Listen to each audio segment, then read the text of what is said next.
Welcome everybody to the Sharpshooters Wrestling Podcast. I am Eric. The hater. I'm Lord Manny. Hey!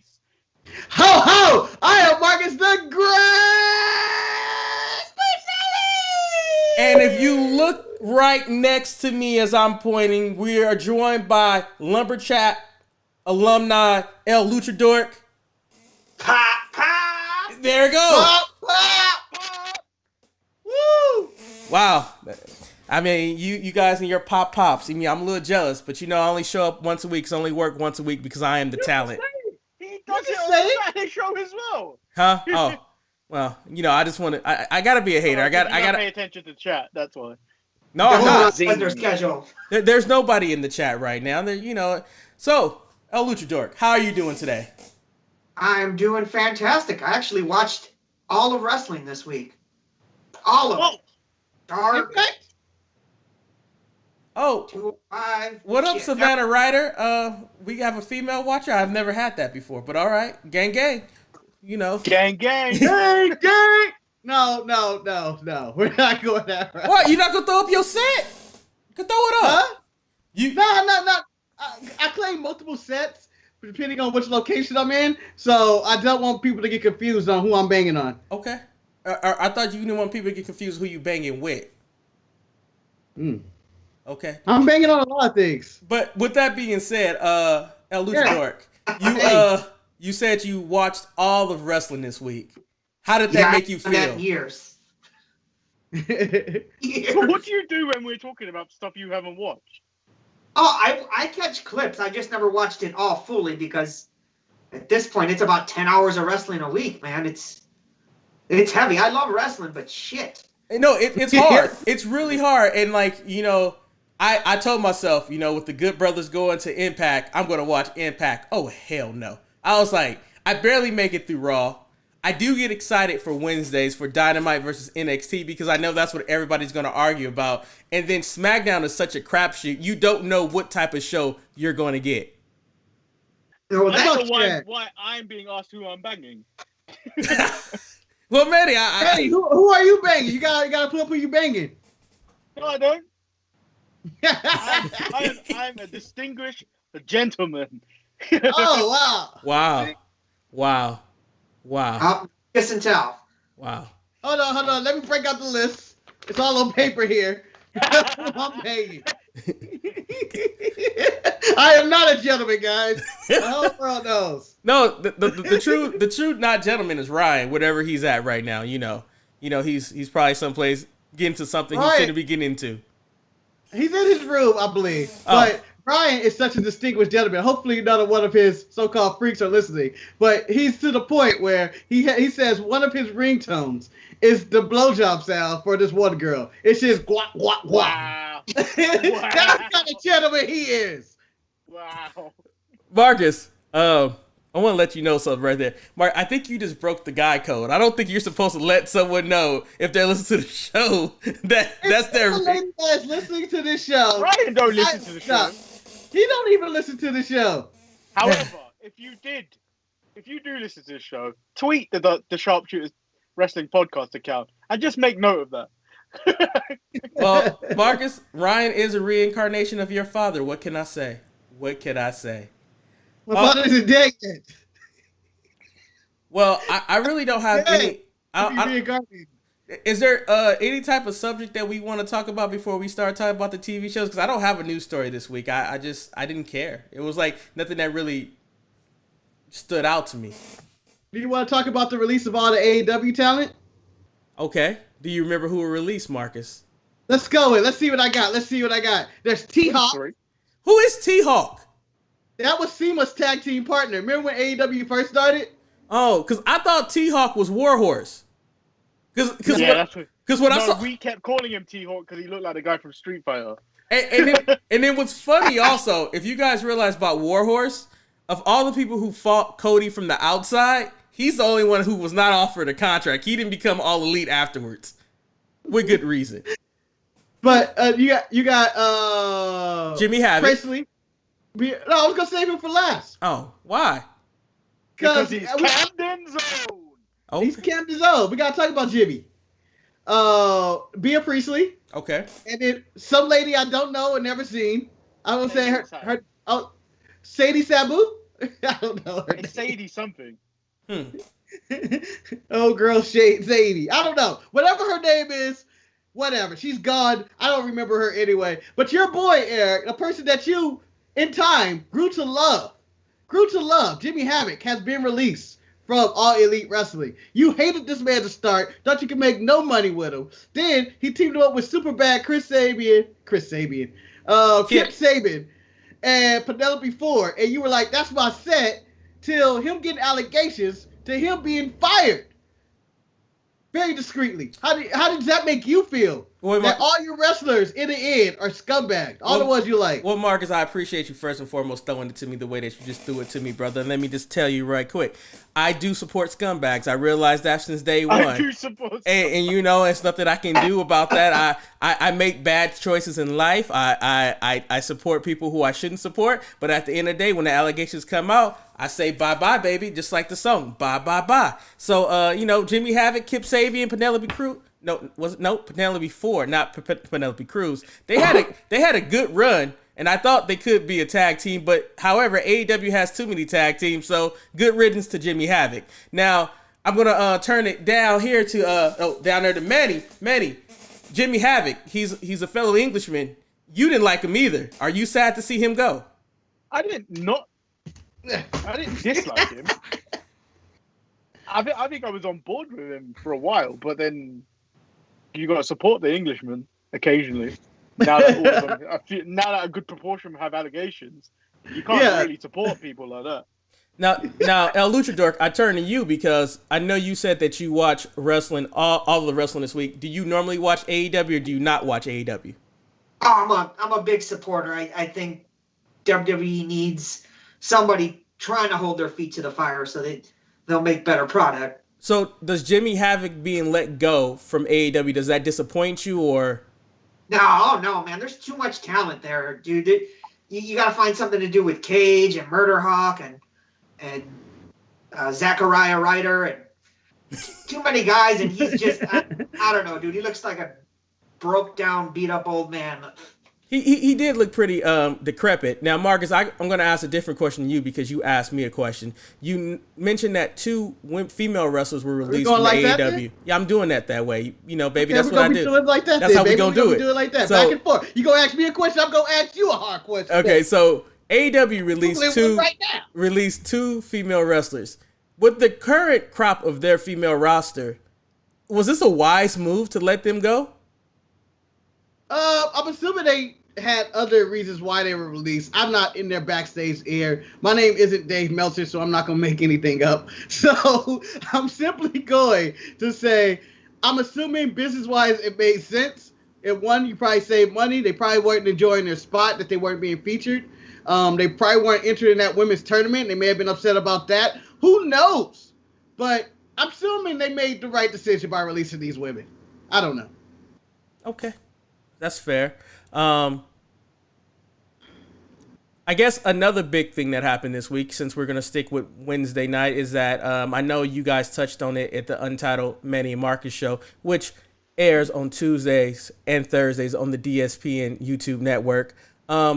You talked about the return of Velveteen Dream, who, of course, was accused of sending photos of his private parts to underage individuals. He was removed off of TV. He made his epic return to lose in a triple threat qualifying match. But many people are confused as if things have been rectified. I'll turn to you first, El Luchadork. The return of Velveteen Dream, did it surprise you, considering everything that's going on surrounding him right now? I mean, when you think about all the allegations that have happened recently, and then you hear his have to do with underage people, it's kind of like, ugh. I mean, how do you prove it? And if you do, you got to, because this product is for kids. It's tough when allegations like that happen, because, I mean, do you ever get over them? Right? I mean, he might be stuck with that forever. And then the fact that his gimmick is kind of a overly sexualized Prince-esque character. It's like, you know, how much of that was gimmick then? Marcus, what about you? Because I know you've always been a big fan of Velveteen Dream. You talk about me supporting scumbags. Apparently, you could be supporting the scumbag also. So, Velveteen, Marcus, how do you feel about these allegations? Just throwing it back at you, baby. My scumbag has never been proven. Huh? Oh, you throw it back to me, but my scumbags have never been proven guilty. But, you know, hey, Jimmy hasn't been proven guilty either. He's been accused, Marcus. He's been accused. Well, being released by your company means they don't support you or your actions, which means there's probably some guilt there. Because you're bad for business. And that's a similar thing with the Velveteen situation.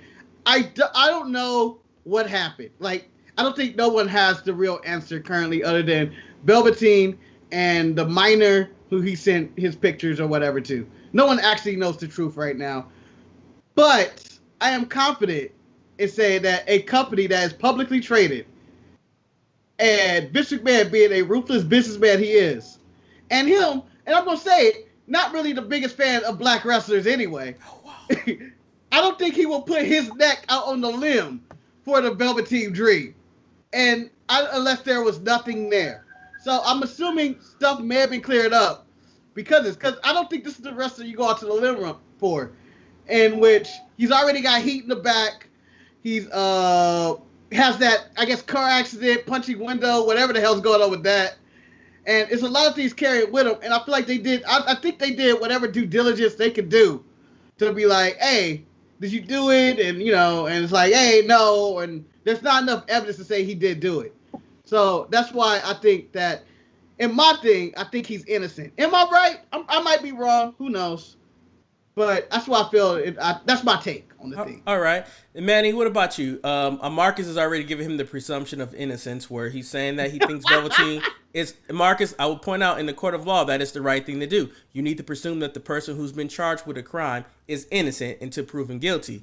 Manny, if you were WWE, would you be in such a hurry to put Velveteen back on television when you have so much other talent that you're not using? Well, that's the thing. A lot came out that people didn't know he was coming back till like the very moment he was in the back that he was scheduled to come out. And I think when you look back at how AEW handled the Jimmy Havoc situation, and I can't remember the other one, Sammy Guevara, they released a statement. They actually came out and immediately released a statement that they're going to deal with this internally, blah, blah, blah, and that they were going to go through sensitivity training or whatever, and then a review will happen in 30 days or something. We have heard nothing from a publicly traded company that is a PG product aimed at kids. So for them to do that is highly wrong. And they've handled this completely wrong. And when you see reports that the Velveteen Dream or Patrick or whatever else his name is gets preferential treatment in the back, that sets a thing of, he's above all this. Where they haven't made a statement of why he's back on TV other than to hide the fact that he was upset from his loss against Adam Cole at TakeOver. But I think WWE as a company and a public trading company will get backlash because of this, because they haven't addressed it.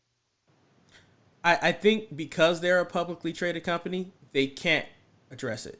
I don't think that because if there is an ongoing investigation, you can't take a side either way, because let's say if you take a side supporting your performer, then the investigation proves that, hey, he's guilty, then it's, oh, well, damn it, you made a mistake.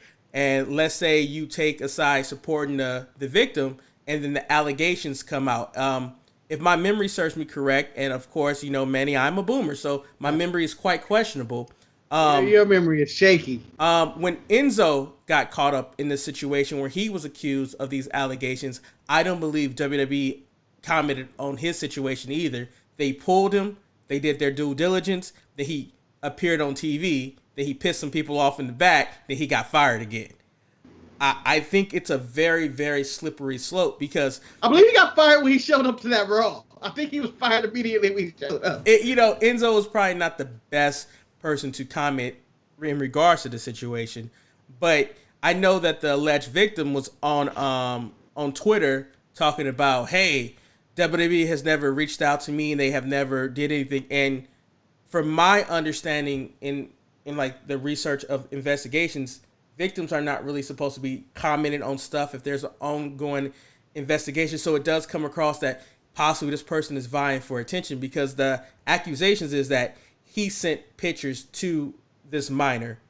The problem is that these are pictures that he could have sent to anybody, and someone else could try to have sent it to this person via a third-party app disguising to be Velveteen. No one knows exactly what's going on but the people who are investigating, which is why I'm shocked he was on TV.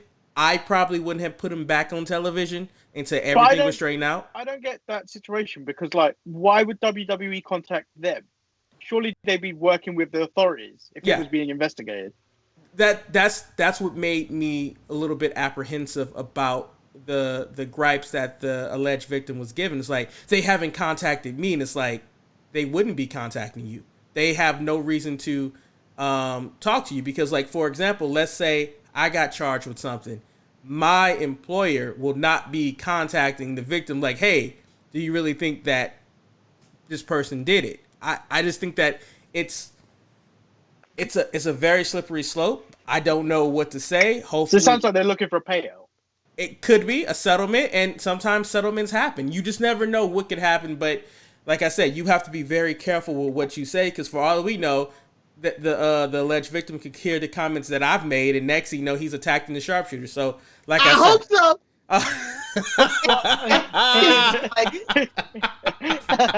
I've got to ask you this question then. Go ahead. Velveteen Dream.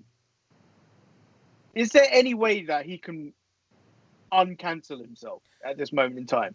Unfortunately, from my experiences, like, many people don't realize this, and this is why when I say sexual harassment allegations, rape allegations, any type of misconduct allegations are probably the worst thing that you can ever do to somebody. Even if the person if they didn't do anything to you, if someone accuses you of rape, no matter what happens, whether you're convicted, whether you settle, people are going to always consider you as this person who committed rape, as this person who maybe sent things that they shouldn't have sent, just for the Kobe.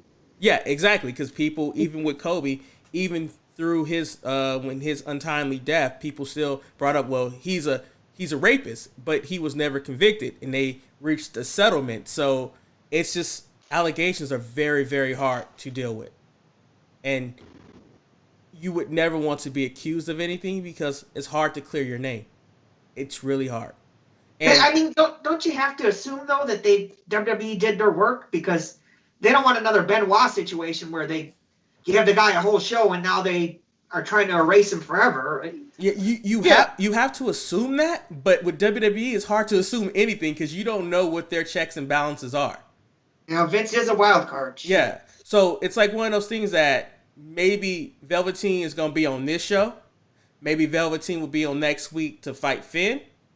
And then next thing you know, he disappears for God knows how long.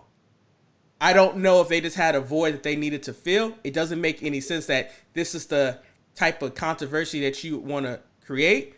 But as Bischoff has always said, controversy creates cash. So it's possible maybe they wanted this to create some type of buzz.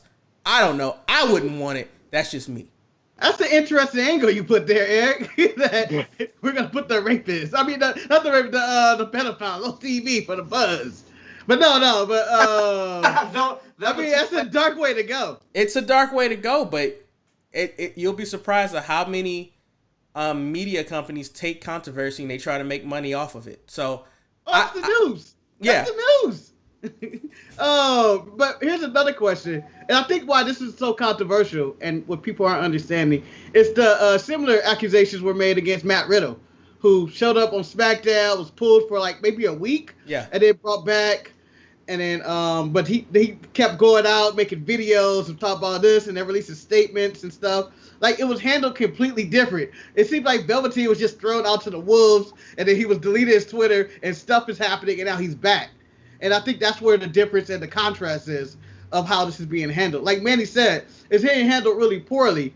But I can't think of a time other than maybe Matt Riddle in which they do respond to real-world allegations or stuff, or people they don't release in a statement. Like, they're still private even though they're public. Like, they don't ever They don't have that transparency that probably should be out there. But then again, they don't owe any of us their transparency. No, in a way. But in the Matt Riddle situation, if you're like at my job, if something bad happens to one of the employees, I'm not gonna go out there and be like, "Oh boy, was caught stealing. This dude was caught stealing. This girl was stealing, or whatnot." You don't do that because there's HR and everything else that goes on with it. It's people's private business. Yeah, and the thing about Matt Riddle provided documentation showing that this person has I guess been stalking him for a while, and I remember even after he presented that documentation, that person even went back to social media talking about this is the lie. Like it's such a slippery slope, and I want to keep this show light and heart, and just want to point out Wes from Be More, the current sharpshooter champion, is in the chat room right now. He's in the chat room. I'm gonna hear it. And I believe LuchaDork will be challenging him for this title in the upcoming shows. You have to reach out to the Lord and commissioner of this to let you know what matches you're gonna be picking. There's a cash payment now. Manny, I wouldn't be surprised if you're trying to get you some extra profit off of this. So I'm gonna start booking this like Raw Underground. So no one's gonna really understand what's going on. That's what you're gonna plan to do. You in here. All right, get them out. So I mean, we might as well just jump right into it. Monday Night Raw. Monday Night Raw happened. This is hold on. You are not the man that runs this brand. I'm sorry, sir. For that comment alone, I should strip you of your title. That comment he is referring to Wes. He said that. Oh, LuchaDork, I asked you a question. You are probably one of the founding members of the Lumberchat. Is it weird not being a part of the Lumberchat right now and being on the show? Can you see the Lumberchat? I'm tempted to check the phone and go on there and cause chaos, but I'm like, it seems hard to do both. So it is hard to do both. See, Lumberchat, real appreciation for how difficult it is to pay attention to the chat. Just for the chat, because I know somebody's going to ask, this is the shirt I'm wearing. Jobber Pac-Man. Those jobbers were no joke though, man. They all got together like Retribution, man. They normally kick my ass. And don't bring my favorite jobbers are the putties. We should have a jobber off tournament. Who's the worst jobbers in the game? Because the putties and the ghosts from Pac-Man are pretty good at jobbers. Eric, I know this is something that has nothing to do with wrestling. This is a side topic. Probably only people that care about this conversation right now is me and you. But how you feel when the Portland Trailblazers whoop up the Grizzlies today, and they're gonna take on the reigning #1 seed in the NBA, Los Angeles Lakers? Well, so Marcus, first, I forgot my iPad in the other room because my plan was to have this game on in the background because, as you know, I am invested. As a Laker fan, I do not want to see Dame Dollar in the first round. I do not. He's a man on the mission. He has a lot to prove right now. I am pulling for the Rookie of the Year to overcome this mountain known as Damian Lillard and take victory to go on to face the Los Angeles Lakers. I'm pretty sure that's not going to happen. However, some good news did happen. The fisheye food known as Alvin Gentry was let go by the New Orleans Pelicans, and that needed to happen. And Marcus, I hope this basketball moment has ended, and maybe one day we can start the Brothers on Ball show. Just Bob show? The Bob show. We covered baseball. We covered LA sports. That's what we're going to do. So Monday Night Raw started off high. Samoa Joe, who has been touting that he's the only man who has conducted a contract signing without bad things happening, conducted the contract signing between Dominic and Seth Rollins. Wait a minute. He can't claim that because at one contract signing, Raw started off with Sasha Banks with no shoes on trying to hit Asuka and Kairi Sane, I believe. What about... How is he saying there's been no chaos?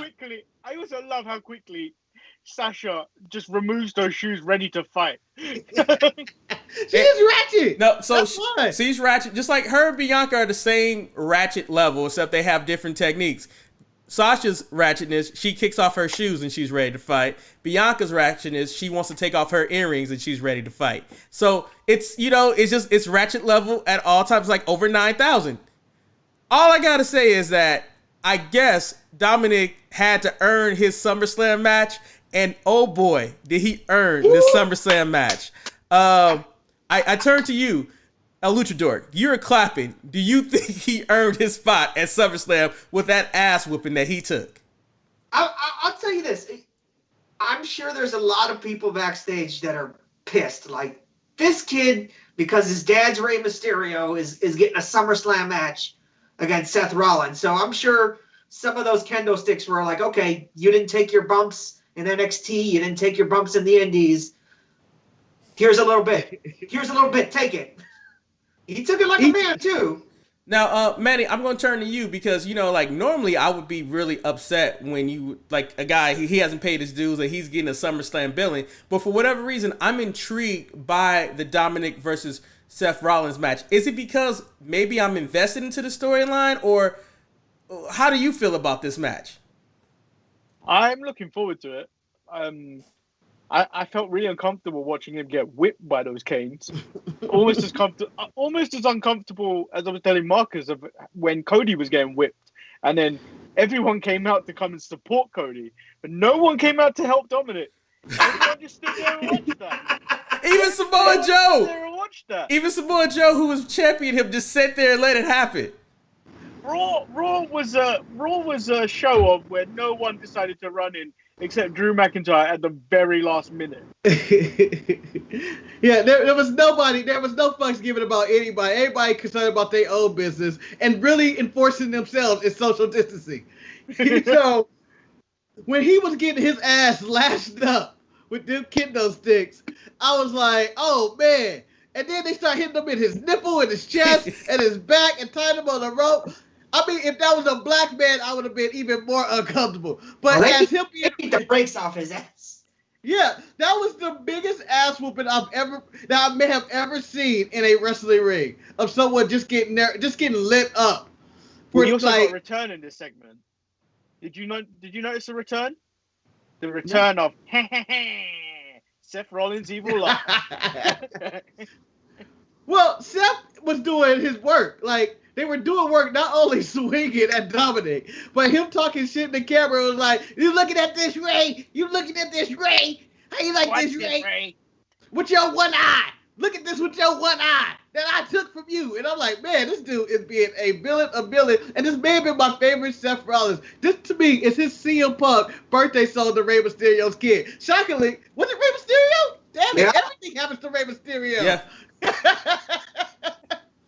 Maybe that's why AEW is trying to offer him as much money as WWE's paid him to go to AEW show. I like it. I thought this was a great segment. I thought that they added the realism by posting the pictures on WWE Instagram feed and WWE.com of seeing the aftermath of what happened to Dominic. I also think that it set up the build for Rey Mysterio's possible return this week on Monday. Like, I will sit through Raw waiting for that to happen because what he did to his son is inexcusable. Then you also have the whole Aleister Black mysterious thing because if you follow his Instagram, he's posting the bloody eye and stuff like that. And I think this is one of the storylines that I really enjoy when it comes to WWE. Yeah, can I ask the question about how did you feel about, Samoa Joe being handcuffed by the WWE officials not letting him in and him just sitting there with his face staring into the desk as the beating happening, or that no one came out to help Dominic in the back? Do you feel like, Rey Mysterio has been a good guy his whole career and seems pretty light. I haven't heard anybody say Rey Mysterio's a dickhead. So do you think there's somebody out there to make a save of some kind? No, I think that I thought the explanation of Samoa Joe being handcuffed to the commentating table was actually a nice little it's just like you have a sundae and you put the sprinkles on top, because you ask yourself, like, Samoa Joe the week prior was standing up to Seth and Buddy when they were trying to go after Tom Phillips, but now he's not going to do anything while they're whooping on Dominic's. I like that. What about the officials? What about, the referees and Finley and Scrap Daddy and all the other people? D. Malenko, I know he's not back there no more. He's AEW. But all the random people they have come out and make the save. Jamie Noble. There are two wild men swinging kendo sticks who are taking out eyes. There's nothing that can stop them. And I think it just builds up. I think it builds up more of the anticipation because Maybe they were all at the Raw Underground. That's what we're led to believe, that people are kicking in the underground, so no one knows what is going out. It's one of those things where they give you a moment in professional wrestling where you need to dispel your disbelief and just let stuff happen the way it happens. Maybe nobody likes Dominic. I would like, and for them to explain little things like that. Just tell me, like AEW did one week, in which the dressing room is really far from the ring. It takes time. If you would just explain that to me and say, oh yeah, the wrestlers are held up in some hotel down the street to follow social distancing rules, it would help me understand why people aren't making these saves on the show. Like whether it's Ric Flair or Dominic or whatever else happened. But when Mandy Rose get her hair pulled out, everybody shows up. Well, I mean, it did make Seth look badass. It made him look the best he looked so far. So I'm glad they did that. And Joe is more like, hey, stay out of my neighborhood. Yeah, and you come here, you're gonna get these hands. You keep your ass in the ring, like. And you can see that, like, afterwards, Joe was extremely disgusted afterwards, after the beating that went down, and when he says, like, he wanted to do something, but he couldn't. It just, to me, it's just great storytelling, because I hate when officials run out all the time, because sometimes they don't need to run out. At this time, they needed to run out, but they didn't, because I'm not trying to get hit with a kendo stick. I'm not trying to be Pat Buck. If they did run out, I'm sorry, if they did run out, it would have been cool to see Seth and Buddy beat the shit out of all the refs too. But then they get suspended and the match doesn't take place at SummerSlam. I just need a small explanation of why people aren't there. Just say, oh, we have our staff on lookout for retribution. Just throw little things in like that. It doesn't take long to explain why people aren't showing up to save some of these people. Because you can't have it sometimes they come out to save and then other times they don't. And I enjoyed the segment. Seth looked like a badass. Dominic took a hell of a beating.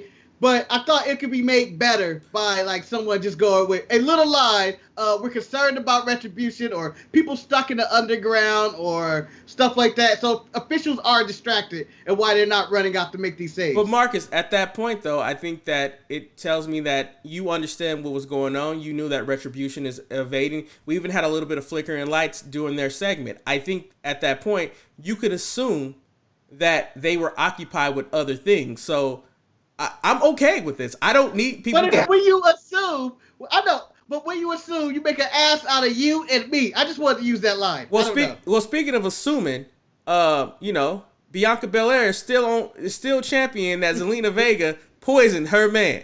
And Zelina Vega said, you know what? I don't have anything to do with his poisoning. You ain't got no proof. Why are you still messing with me? And then we got a match between Andrade and Angelo Dawkins where Dawkins went over. I don't know how I feel about Dawkins being Andrade, but I think ever since the arrival of Garza and possibly even the arrival of Santos Escobar, that the Andrade stock has fell down, and maybe because Charlotte's not on TV. Manny, I'm going to ask you this question. Dawkins beating Andrade, is that good for business? Well, it wasn't like he won clean. He was distracted. You're forgetting that. Bianca came down and beat up Selena. And then he was distracted, and that led to the loss. It happened almost instantly. It's not like, oh, Dawkins is better than Andrade. No one's ever going to say that. That is also true. I'm saying it right now. Dawkins is better than Andrade. Dawkins did it, man. He got that win. And did you guys like how the match just transitioned from Dawkins and Andrade to Zelina versus Belair? I felt that this was like a throwaway match. I felt that it could have been a little bit more important about this. El Luchadork, how did you feel about Belair versus Vega? I enjoyed it. I mean, Vega seemed a little rusty, but I don't know how much ring work she's actually getting. And to be honest, I'd rather have them both get entrances more than Dawkins, but that's just me. I don't like Dawkins, man. I can't wait for Ford to super kick him and throw him through a barbershop window already. Are you trying to tell me you don't have grind food? You ain't got the grind food? No, that's an STD, right?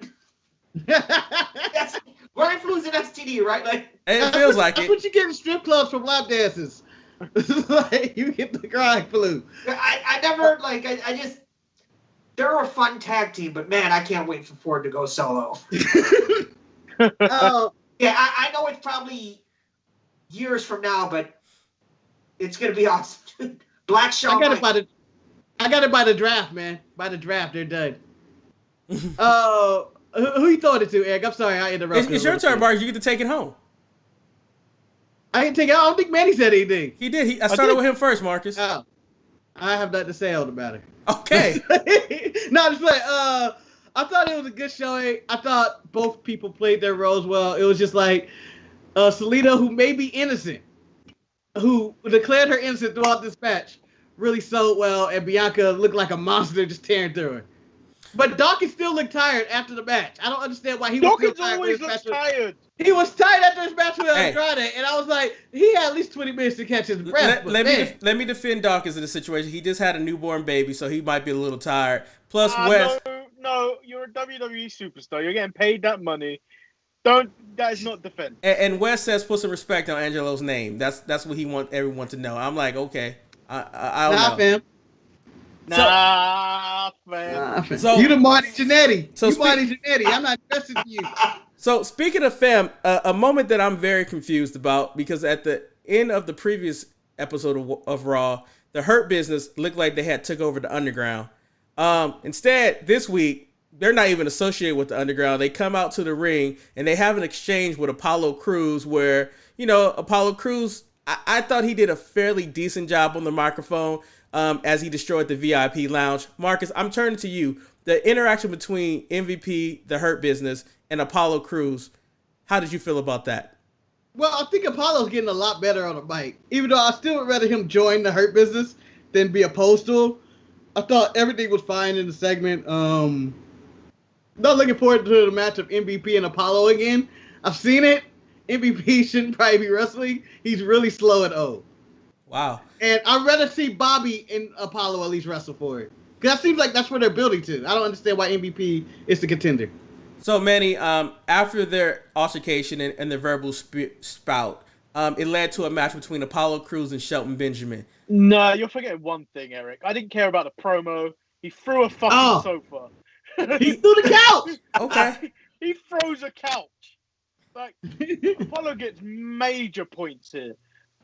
Like, the match, I didn't even care about the match. I was more excited the fact that he threw a whole sofa. He just lifted it up like it was nothing and threw it. So what's more impressive, throwing a sofa or throwing Marco's stunt? A sofa. Okay, a sofa weighs more than Marco's stunt. I've never seen nobody throw a sofa. I have. I mean, I thrown a couple of sofas in my life too. I just pick them up the stove. Really, like Apollo Crews? Yeah. I bet you it was blown up. Yeah, I do a sofa off a balcony. Thanks. See, apparently, me and LuchaDork are the only men of strength here, men of valor. That's what we are. We can pick up couches and toss them. I'm just saying. You'd hurt your back. You hurt your old rickety back. Yes, I mean, I will point out, yes, in my youth, that's what I could do it. Nowadays, I can't do it. LuchaDork, the Hurt Business, Apollo Crews. Crews is all alone now. He doesn't have Mustafa Ali. He doesn't have Ricochet. He doesn't have Alexander. Are you enjoying this? Are you looking forward to that match at SummerSlam between him and MVP? Or do you feel the same as Marcus, that you don't want to see this anymore? I gotta agree. I don't really want to see it. It's just MVP's charisma's outshining everybody else in that group. But where I thought he was supposed to be the mouthpiece, and now he just seems like he's the leader. This is what I wanted for him years ago when he was there. And now he's a lot older and he's lost a step. So it reminds me of Jericho, like the older guy leading the group who can't work as well as he used to, but still hella charisma. And probably the best talker of the group. Yeah, I mean, yeah. What can you say? So they basically stole the Beatdown Clan. This is the Beatdown Clan 2.0. Even got beat and hurt. So I'm going to save the underrated faction of all time, the Beatdown Clan. I'm going to save the conversation about retribution towards the end of the show, but I want to talk about a term that was created on this episode, and I'm going to go to Manny in this situation because I know how much he loves Lana and Natty in this situation. Manny, is she the GOAT? Is she the best of all time, man? Is she the best of all time? Mickey James was brought in just so the boat. That's the only thing I remember from this segment. Could care less about Mickey James. Could care less about Lana. But Natty called herself the boat. Natty may have the most wins of a female wrestler in the WWE, but how many of those do you actually remember? About that. You know that the diva win shouldn't count as much. Yeah, and you lose points for that. But Natty has the most wins, the most appearances, the most years. But she doesn't bring up, like Lenny Wilkins, the most losses. You have all that, but you also have the most losses to go along with that. But I appreciate the boat, and I'm really shocked when they said this, that I have never heard that before. I have never heard nobody call himself the boat. And I prefer the boat over being called the GOAT. Yeah, because but we're going to keep selling along with this shit. yeah, but Marcus, I'd rather be the greatest than the best. I'd rather be the greatest. I know, but the boat sounds amazing. It's interesting because you say she has the most matches, the most tenure, and people have seemed to give the least fucks. This might be something good for her, but hopefully Eric doesn't turn this into Bang Boat. No! Wow! He came with the hot fire. I gotta give you props on that one.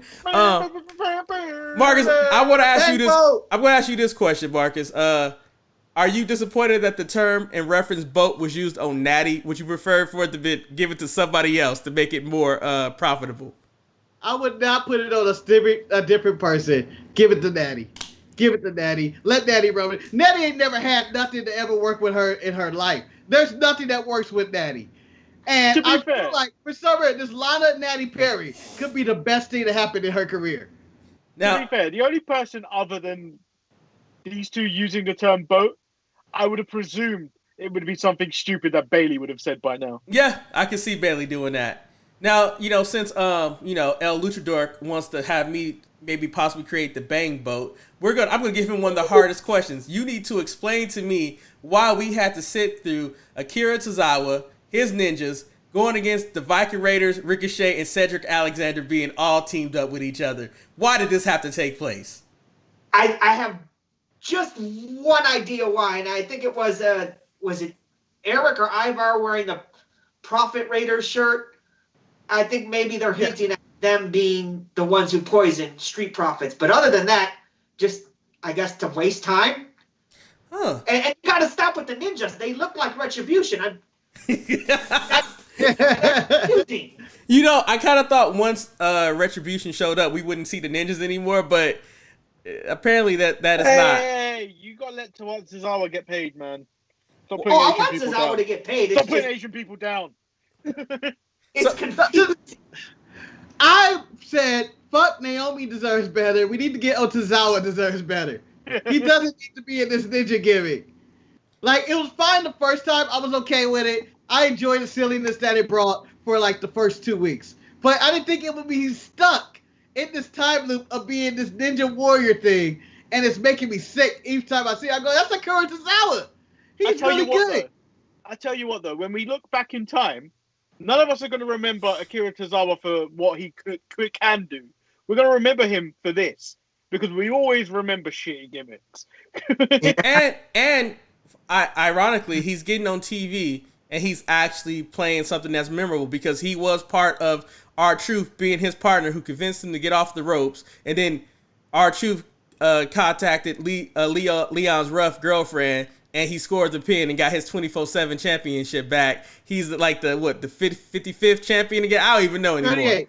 I don't even know. Marcus, Liv Morgan and Ruby Riott, the Riott Squad are back together. Kevin Owens was able to patch things up, and they went against you and Manny's girls, the Iconics. They lost. The Iconics lost. Are you okay with this? The Iconics didn't lose. They didn't? No. You're looking at the wrong match. It was a singles match. It was a singles match. Oh, you're right. It was Liv Morgan versus Liv Morgan, Peyton Royce. My bad. And then Liv blamed Ruby for her loss, which in storylines, I understand why they're doing this. They're trying to build their women's tag team division. But show-wise, I don't need this shit. I don't. Just give me a Billy Kay throw punch and that's all I need. Yeah, I'm going to skip a lot of stuff because we still have to talk about Underground. Bailey going against Asuka. Bailey versus Asuka. I enjoyed this match. I knew Bailey was going to lose this match. I also know based off of SmackDown that I feel very confident in saying this. I think Sasha Banks will be able to hold a title longer than 30 days. I feel really confident with this statement. I don't think that's going to happen. Manny, why don't you feel this way? So, the pay-per-view is the week after. There's another pay-per-view afterwards, and they're defending the tag titles. I think this is a slow start of the gold disappearing. So one of them is going to lose. Yes. Bailey. And I firmly believe it's going to be Sasha. No, because they're going to keep the Raw title on Raw, and in theory, Sasha's not a Raw superstar. No, but and then they're going to lose the tag titles, and then they're going to blame each other, and then we're getting the slow build to Survivor Series. Manny, this is where I disagree with you wholeheartedly. Right now, this is the thing that wholeheartedly, like my full heartedly. The proper way to book this is that after Asuka won the Battle Royal and became the number one contender for the SmackDown title, also you defeat Bailey. Bailey loses her title. Once Bailey loses her title, because that's the only thing that has defined Bailey, her jealousy and hatred towards Sasha becomes unbearable, that it leads to her being the true heel and Sasha being the face. That's how I see it happening. Marcus, you're smiling. Are you with me or are you with Manny? Well, I'm like. Remember, I am your brother. Half. Manny is my full brother, and I haven't even met him. Wow. Every Tuesday and Thursday. But I'm just saying, I really enjoyed the slow build. I thought this was an incredible match between Bailey and Sasha. Bailey and Asuka, and probably one of their best matches. But I'm enjoying the slow build. And since we're going to move ahead to the SmackDown, I believe it might be Sasha losing this belt, because Sasha put Bailey in this match in the first place against Asuka. And the fact of SmackDown, when they had their back, is like, oh man, can you believe Asuka got this? And then Sasha's going like, she beat you before. And but Bailey was like, yeah, but that was a match that didn't matter. And then you see Sasha face, my God, that is my title you were supposed to be trying to protect. It didn't matter? Like, she had that look of that. And so I believe Sasha's going to lose to Asuka. And then Bailey's going to retain. And then Sasha's going to jump off the apron at Payback to title. I firmly believe that I need Sasha as a heel, because it's hard to make money off Sasha as a face.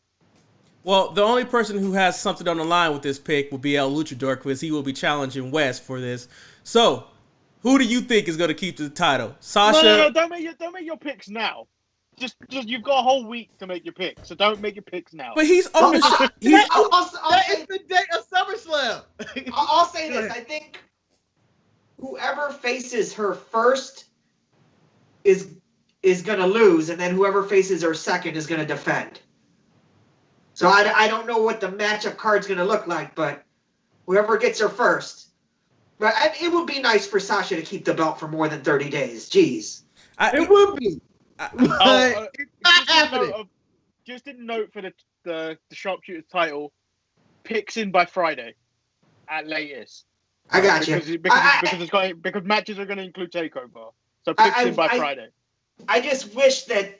I don't know who I want to be faced. They're both crushing it as heels. Like, shit, can they both be heels? Shit. Yeah, I think that they can go that route. I mean, Adam Cole and Pat McAfee are both heels. Like, I think Adam Cole's going the face route in that. But they jumped Drake Maverick and Killian Dane like a bunch of thugs. How many times have you seen Stone Cold Steve Austin beat up someone when he was a face? Different. Stone Cold Steve Austin, the laws don't apply to Steve Austin, okay? The laws don't apply to Steve Austin. How dare you? Or The Rock. They're above the law. All right, so 3 things left to talk about on Monday Night Raw. 3 things, 2 of those things I don't want anything else to do with, because I don't get what the purpose is. Let's talk about the first thing that I don't understand. That's Retribution. Wes asked the question, does Retribution go to the pay window after their appearances on Raw and SmackDown? I don't know what Retribution does. All I know, I'm not feeling it. Anyone that throws a cinder block underhand through a glass window where we threw, I believe, was it Ibar through that glass with the Viking Raiders skit? I just can't get down with it. And then he threw another one to make sure the glass was broken. I just don't like their juvenile antics. As Marcus told me when we had a conversation earlier this week, anyone who needs to be helped down after a car that they flipped over, you don't need this. I am not feeling Retribution. I think people are. LuchaDork, I go to you first. Are they encouraging you to watch Raw or even the WWE product with Retribution? They seem like some bitch-ass teenagers on Halloween. Just out there making a havoc and not really doing anything. Like I imagine them in the back just hitting the switch. Hitting the switch for the shows, like, that'll get us. I'm playing with lights up, taking the trash bags out of the fucking can. I see them going in the fridges and taking people's food. No, I mean, like, you see them and it's like they read a manual, how to be an anarchist. Let me find out. Oh, we see a dude in the bathroom taking his shit on SmackDown. Let's lock him into the bathroom. Like, no, I don't care about that dude in the bathroom. They're in there stealing all the toilet paper. Yeah. Where's the toilet paper? No! Marcus, I think you are a supporter of Retribution, Marcus. Maybe you could convince me that they are something special. I like to think of myself as an optimist and looking for the grand scheme of everything. One, I'm not a fan of them always flickering the lights. I thought that was just the one time when they blew up the generators and shit was going wrong. I don't think they should be doing that every single week. Although it does play dividends for the end of a show. Yeah, take that shit. Talk about the game. I understand how it paid dividends later in the show. But Retribution this week, I gave him the street cred back, Eric. Really? So I know, like, it was a line by Michael Cole and where they're going with this. They are inspired by current events. So basically, they are not Antifa, but they are acting like Antifa. And they are these guys who are punk-ass kids who are reading through a manual of how to be anarchists. I think it's actually going to go somewhere. They increased their numbers on SmackDown this week. They increased their size. You have no idea who's in it. And it has me curious each and every week of when this reveal is going to happen. And since SummerSlam has garnered the tagline, you would never see it coming. And I know it has something, I feel like in my heart of hearts, it has something to do with Retribution. I am anticipating this until it falls flat. Does it have a chance to be a complete dud? Yes, but I am going to give them the time to figure this shit out. Manny, do you have the same sentiments that your co-host has, or do you have a difference of opinion? I'm not going to shit on it. I think I want to see where it's going, and then I'll make my judgment on the whole thing leading up to it. Because right now, this week, the ending of SmackDown last week was the height of what they could do. Raw, it was a bit especially like the underarm throwing of a cinder block, the being helped off a car when you've tipped it over. You don't look strong. But it feels like they almost got their heat back on SmackDown. You know, I feel like El LuchaDork and I are on the right side of history, and we're right.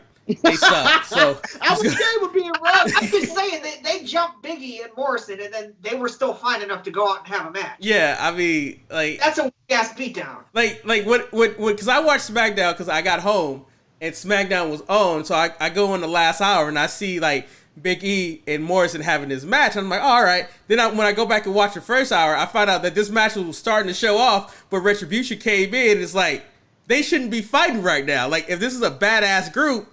Like, when people invade, let me point out, when Nexus invaded, Nexus broke shit.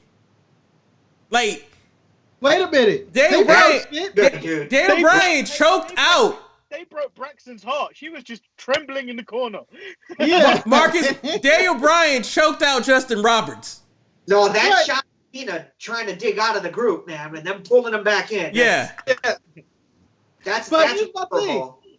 You're trying to build, and everybody's trying to build Retribution as a badass group, but they are just menaces. They're terrorists. They are not the badasses of the group. These are just minions that are wreaking havoc. They're just some punk-ass They could just be punk-ass teenagers, as you described, wreaking havoc on WWE because they're tired of what WWE has been producing. They want them to be TV-14, which SmackDown was. So what you're trying to tell me, Marcus, is that Retribution is the WWE version of the Dark Order. And if that's the case, I want nothing to do with any of that.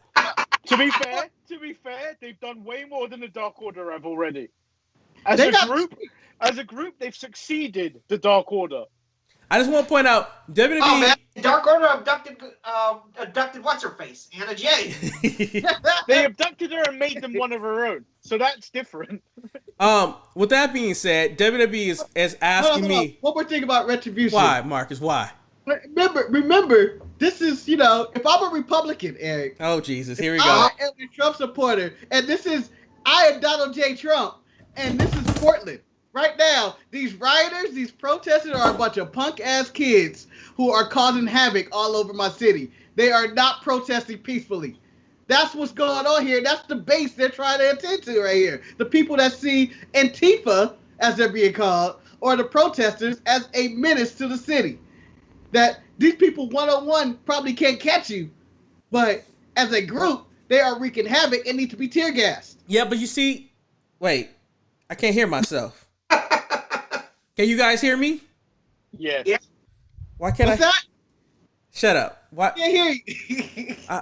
Something happened. The score is 14-12, Portland. The score is 14-12, Portland. It doesn't matter if I can't hear myself, if you guys can hear me. My issue with WWE at this point, Marcus, is the fact that WWE wants me to try to get invested into Retribution and also try to get invested into the Raw Underground. And I feel like both things are missing something that doesn't make sense to me. And I don't feel that I can give myself to both things.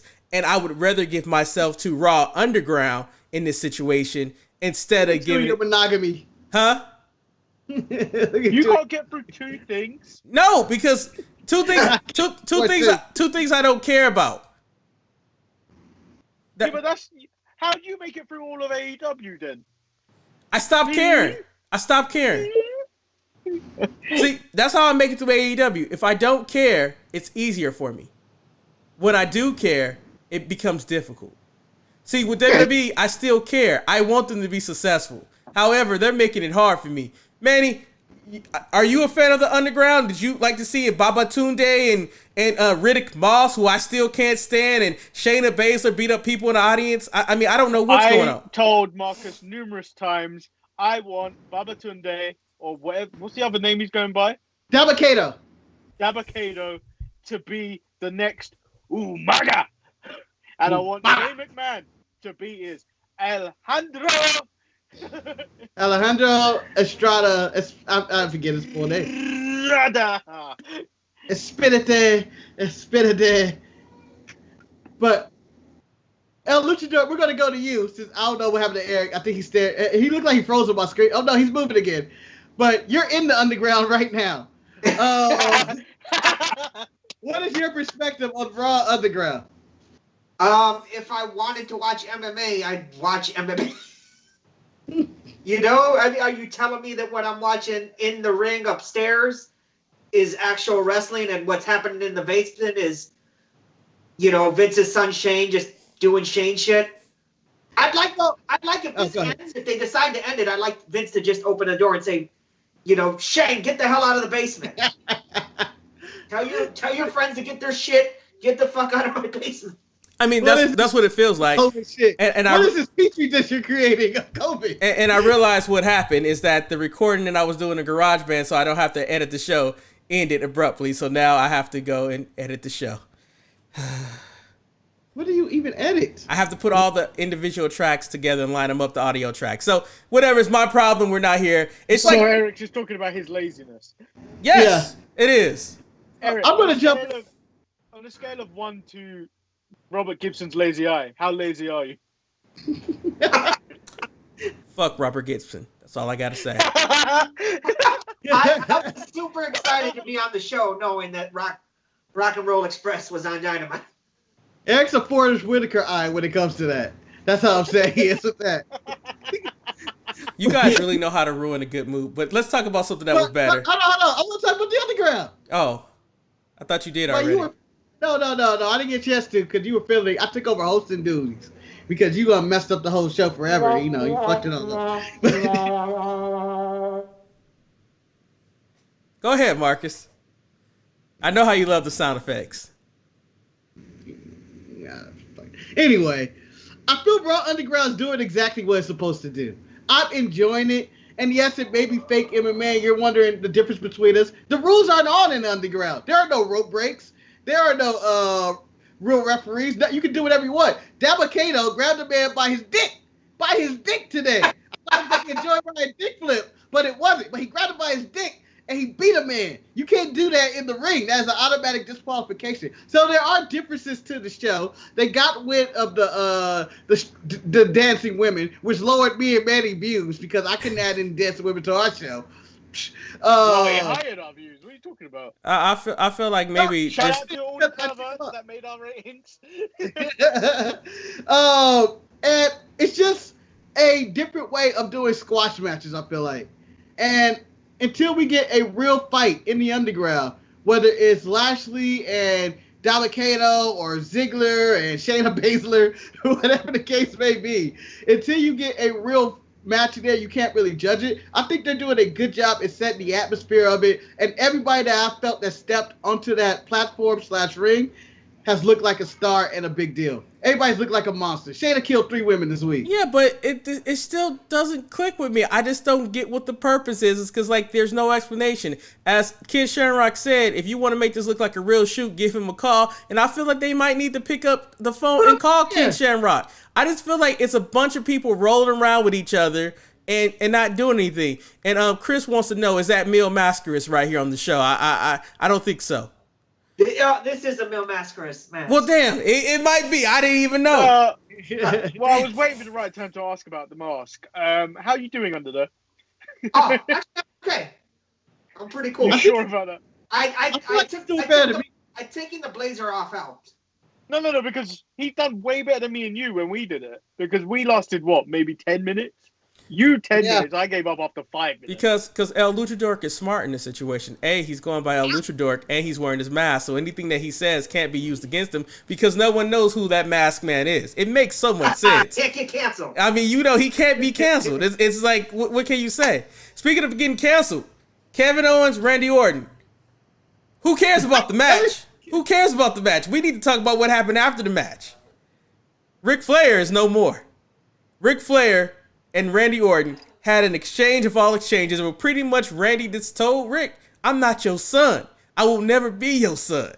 And you're just trying to live on my limelight, trying to live off my life force. You ain't gonna do it no more, old man.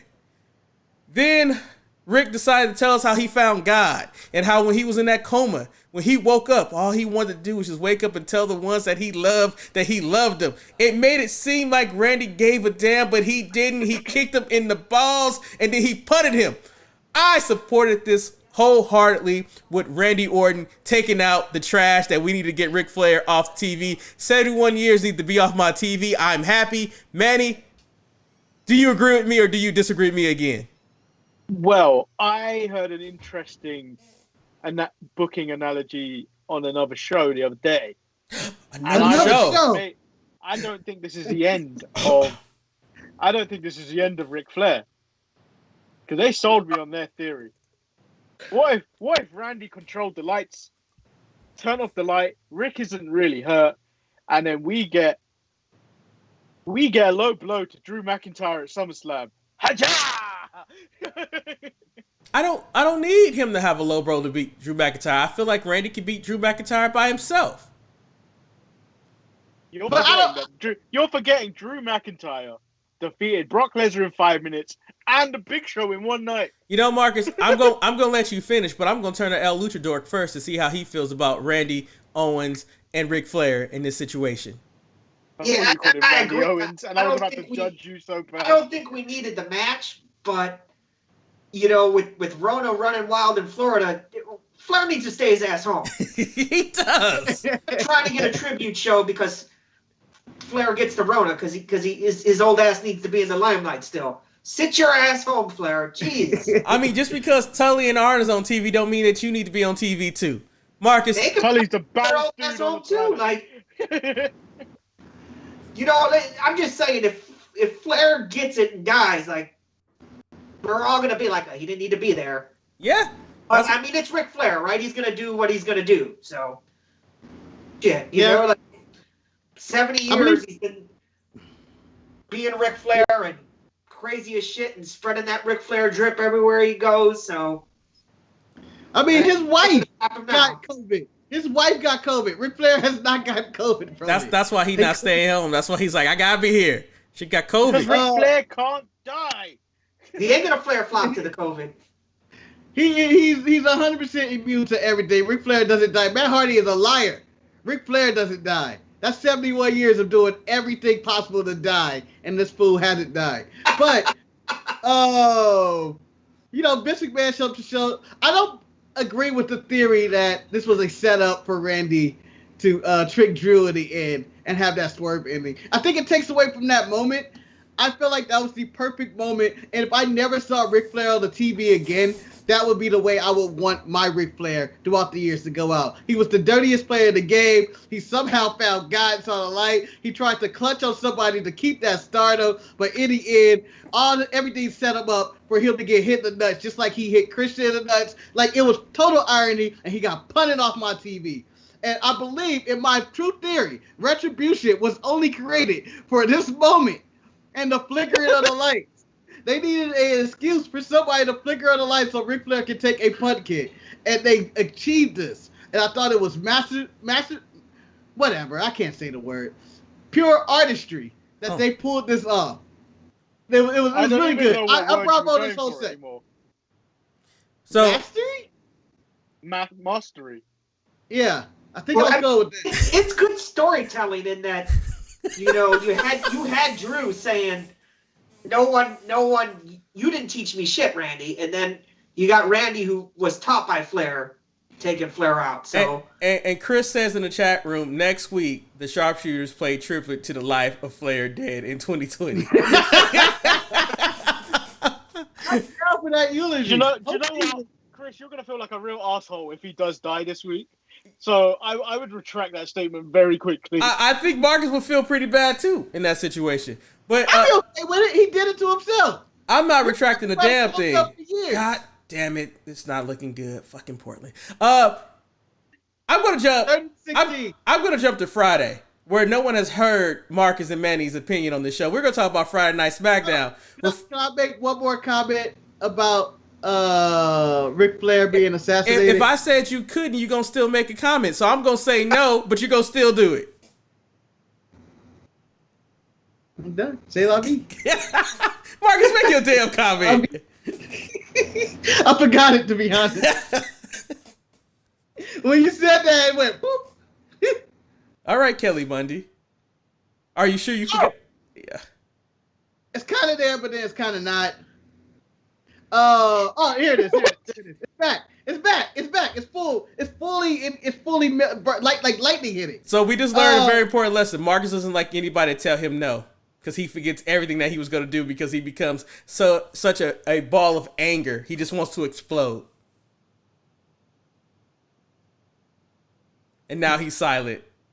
No, I feel like that joke bombed. That's what happened. It's okay. Yeah. Let's just move on. Let's go into SmackDown.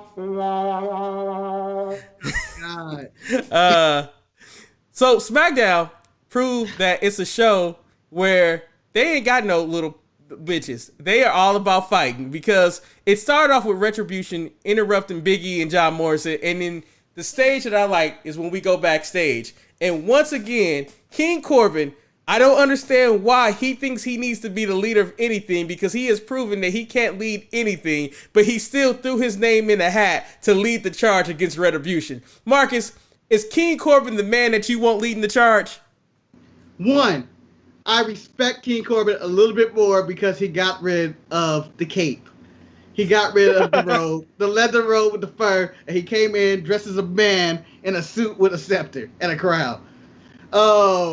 Him trying to lead the way, though, I understand it for a character perspective, but the thing that I took the most away from this is when they went to the locker room, it was like, who are these ragtag bunch of jobbers they have back in that locker room? There was not a star amongst them. Not one. So then show me how they expect that. Yeah, that lot of just pure jobberdom. Mid-card jobberdom. Not a single main eventer in the likes of them. Now there's potential for main eventers in there. But I'm just saying, that looks like 205 Live just got attacked. I can't believe you took a shot at Nakamura like that, Marcus. I said potential job. How's he booked? He lost the Grand Metalik this week. You're right. Have you finished your point, Marcus? Well, yeah, that's all. It's just that's a bunch of jobbers back there. Like, we're the stars on SmackDown. Everybody is involved in their own shit. One of my favorite moments of the backstage segment is when my boy Sheamus walks in. He says, Big E, you're nothing without Coffee and Xavier. Retribution doesn't take you seriously. They would never do that to my match. I like to see that happen. LuchaDork, do you like Sheamus just calling Retribution out, saying, hey, I want you to attack me, and knowing that they're not going to attack him? He's kind of saying what a lot of people are thinking, like, bring these little guys out. I'll kick the shit out of him. I will think, can he start wearing the white tape? Can he wear the bar gear as just ring gear now? Yeah. It makes him look more badass. With the hat and the suspenders? Yeah. I mean, it does. It's the re-evolution of Sheamus. Manny, Sheamus, Baron Corbin, who's leading your charge against Retribution? Big Shamo. Okay. Corbs needs people to do his dirty work for him. Whereas if you want a real leader, you go behind Big Shamo.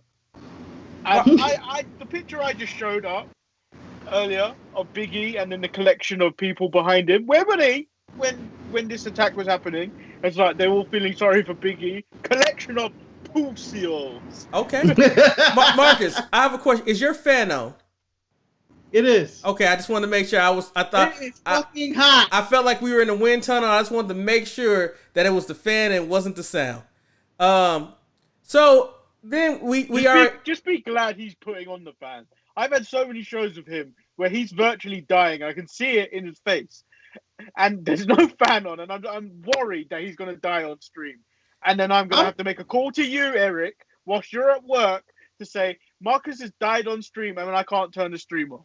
And there's nothing I can do at that point. So Sasha and Bayley on SmackDown decided to add a new feather into their hat. They have never done ring announcing.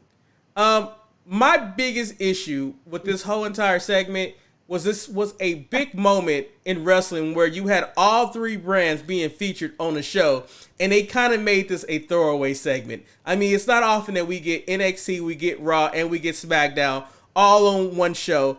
And, they did some introductions here and there. It's interesting who they actually gave introductions to. And then when you come back from the commercial, you see some of the heavy hitters like Shayna Baszler and stuff in the ring. Did they miss an opportunity to promote a big brand extension by just having this on the show? Manny, do you think they missed that opportunity? I barely heard that. All I can hear is Marcus' fan now. Oh, man, damn it.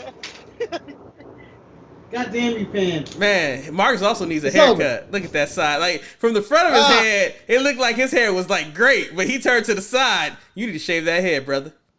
Nah, man, I'll shave it when I feel like it, man. We're the pandemic. Let it grow. I can just wear a hat. So, Manny, my question was, do you feel that WWE wasted the opportunity to market all three brands being on one show with this kind of a throwaway match here? Well, they didn't do a good job of it throughout the whole week, letting us know that this was going to go down on SmackDown, even though Stephanie announced it last week on SmackDown that this was happening. But they didn't do a good job of booking it, say who's going to be on this show and everything, where they could have done a massive job of, like, in the lead up of, like, oh, this person's going to be in it, and then we could have had promos running on NXT promoting it to go on to watch SmackDown, but none of that happened. They missed something heavily on that. Were you happy with Asuka being the victor? I felt like they could have just gone another direction and gave someone else to put the push. but it helps with the storyline. I get that, but I feel like they could have given someone else. But like a lot of people in that battle royal are tied up in different storylines already, so you couldn't really throw Bianca in there at the moment. But you could have given Naomi a chance if you really wanted to. Not with that hair. Not with that hair. I wasn't down. But I saw a lot of backlash, and I saw Marcus tweet on it. Message on it about that Naomi. It was a really bad thing that Naomi didn't win that battle royal. Now, Marcus, I turn to you. Shayna whipped ass on Raw Underground, beat up 3 women at one time. However, she couldn't beat the participants in this battle royal. What? She handled herself well in this battle royal. It's not like she was thrown out in the first second. She was thrown out last. Who did she beat up in that Underground, Aaron? You can't name a single one of them names. And I call them names. Jobbers. A bunch of jobbers. And one of them's in Retribution. I know it. I saw that bushy hair. If Sherlock Manny knows, he saw this. Not Vanessa Bourne. It's that bushy one that got in. With that being said, the bushy one. The bushy one. Hair. The one with the bushy hair. I don't know. It's curly, bushy looking. I don't know. But I don't care what people say. They always pushes over. There were better wrestlers in that ring who I wanted to win. Whether it was Shotzi, Tegan, Shayna, Bianca. I was not thinking about Naomi. In fact, I haven't thought about Naomi since she got rid of the Grow Flow. When she had the natural up, she was a better wrestler. I'm just saying. And I thought they did the right job of under-promoting this battle royal to not build your hopes up. Because you're going to get your hopes up of who's in it, who's going to win it, and you put these names in there instead of Asuka winning, which is part of the storyline, which made the most sense. Just like how we were disappointed with NXT and that mystery participant. Yeah.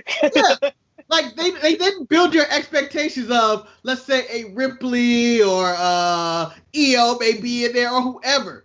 You know, any of their big names. It's like, oh, they can win it. They challenge. No, you don't want to build anybody's expectations up. You gave them Asuka. Asuka's going to go on and fight. It makes more sense. Asuka's going to do double duty at SummerSlam, in which she's going to probably win one, lose one. All right, I'm going to LuchaDork. Did you like that they gave Dana Brooke a little bit more time than I felt was necessary for her? And outside of Asuka, who else would you had like to see win that battle royal to go on to face Bayley? Well, it seems like Dana's putting in that work and trying to get noticed. The problem is no one gives a shit. No one gives a shit about Dana. If they could have got Kyrie to stay at least through SummerSlam, that would have been a nice surprise. And it could have been Asuka and Kyrie trying to take both world titles. But, this Asuka 2 belts? Yeah, sure, why not? Nah, man, I'm done. I'm done with 2 belts. Unify them. Well, I don't know why that hasn't Bayley, happened. DOS straps, Dasha, whatever her one is. I'm done with it. I don't need it. But Manny, they gave you something else because as Chris exposed my secret that I book matches off of hair, let's talk about the thing that I couldn't wait and so happy that we got. We're officially at SummerSlam getting a hair versus hair match. And quite frankly, if I wasn't paying my bills before we started the show, I think Mandy Rose would have started the show off with the promo. Because you know what? Mandy Rose exceeded my expectation with her promo. And I was actually very proud of Mandy Rose with her promo. And maybe, maybe she is getting better in this situation. LuchaDork, you seem to be in agreement with me. Did you like what Mandy Rose had to say? I felt like it was from the heart. And sometimes when you're talking about stuff that's real to you, it certainly is easy to give that promo. She's probably been given a lot just because of the way she looks. So, although to be fair, I want her to lose the hair. Me too. The greatest thing. So this segment that I was watching, right? And so Sharpie wife was in there as I was watching SmackDown, and she said, and I quote, "They consider her cute." I was like, wow. I was like, ooh, that's a burn right there. Marcus, we also got a promo for your girl and my girl, Scrappy, who, right, for whatever reason, I can't remember her name. It's slipping my head. Wow, what? Sonya Deville, there it is. Wow. Sonya Deville, Marcus, looked like she had a lot more hair extensions in her head. Do you feel like she's setting herself up to have her head shaved in this match? I don't know where she had got all this hair. It used to be hair up, square up. And now her hair goes all the way down to her shoes. Like, it's ridiculous amount of hair. But Sonya was talking a lot of shit, and she's clearly going to be the one to lose this match. I'm actually looking forward to it based on both promos. This seems like it's a long-form storytelling that's went all the way through. And this is going to be the rise of Mandy Rose. Short-haired Mandy Rose will be the rise of something. But bald Sonya Deville would not be used on TV. There's money in Sonya, man. There is, man. I've always been Team Sonya. I think Sonya's a better wrestler. I think she looks better than Mandy. But for whatever reason, they don't want to hair up, square up with her. Manny, you take it home. Mandy Rose, did she exceed your expectations? No, because there is only one bikini world champion in my heart, and that is Tori Wilson. Really? I thought you would give it to Sable. But okay, Tori Wilson. No, Tori Wilson has won every bikini competition she's been in. I beat it. That might be true. She is elite. So one of my favorite throwaway moments of SmackDown had to be when Sheamus was going out for his match, a match that we did not want and we don't even have to talk about. But he told security, "Hey, you can take the night off because these little punks are not going to attack me." I love the overconfidence of Sheamus in the situation, and I can't wait for him to beat up Retribution. I don't think they're going to get any of that. They go squat with Sheamus in the situation. Marcus, Shorty G got another crack at Sheamus. Why? Tell me why. Well, Shorty G is flip-flop back to being a babyface all of a sudden. I don't understand what... I had hope. I had hope for the guy. And then they turned him back babyface and I'm back dead. And I think they're setting up... his name back this week. Huh? That backstage segment with Corbin, he was when they did the thing. I can't remember who it was with. When they got Riddle. When they got Riddle backstage, and he said, "Nice, thanks for helping me out, Chad." Did he? I don't remember the Chad part. I was just so upset. Fuck Chad. But I was just saying, I didn't know that's what happened right there. They're just setting up Sheamus is going to get attacked next week by Retribution. Or in his match against, he has a match against, who's he setting up? He was feuding with somebody. It's Riddle. It might be Riddle, right? It might be Big E. Who knows? Can you kick Big E at the end of the show? I think they're going to get attacked again by Retribution. The thing that, when I think about Shorty G, he's a great in-ring worker. In my opinion, what should have happened is that mystery opponent on NXT should have been Chad Gable. I know Marcus would have been disappointed, but at the same time, I think Chad Gable could have gave a good enough point, a match in that. And it's like, he needs to be put to NXT. That's where Shorty G belongs. He could be Chad Gable again. Like, we don't need him to be up here at the main roster. He needs some more seasoning. I think, Manny, have you talked about Sheamus? Yeah, although him telling the security guards to take an eye off, that's a big, bad boss move. All right, so then that means I didn't go to LuchaDork. Sheamus, not fearing Retribution. Are you all in for this? I mean, I think it's just going to lead to him getting his ass beat, but, it made him look more like a king than Corbin, who... He's a former King of the Ring winner. That is, yeah.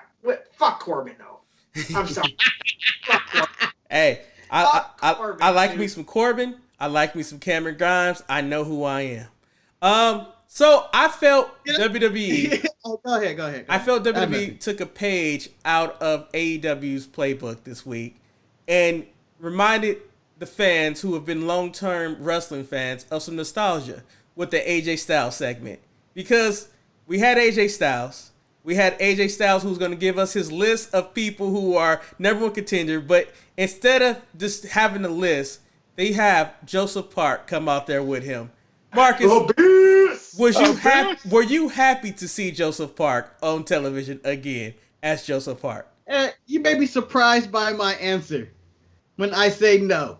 The only way I wanted to see Abyss in a WWE ring if he was parachuting into the ring during WrestleMania. That is the only time I've wanted to see Abyss in the ring. But no, realistically, I actually enjoyed seeing Joseph Park. I didn't think it was a long time. I just thought AJ was messing around the back and they had him and just used the character. But it was nice seeing him on TV as a character, as Joseph Park, just a sweating mess just like me right now.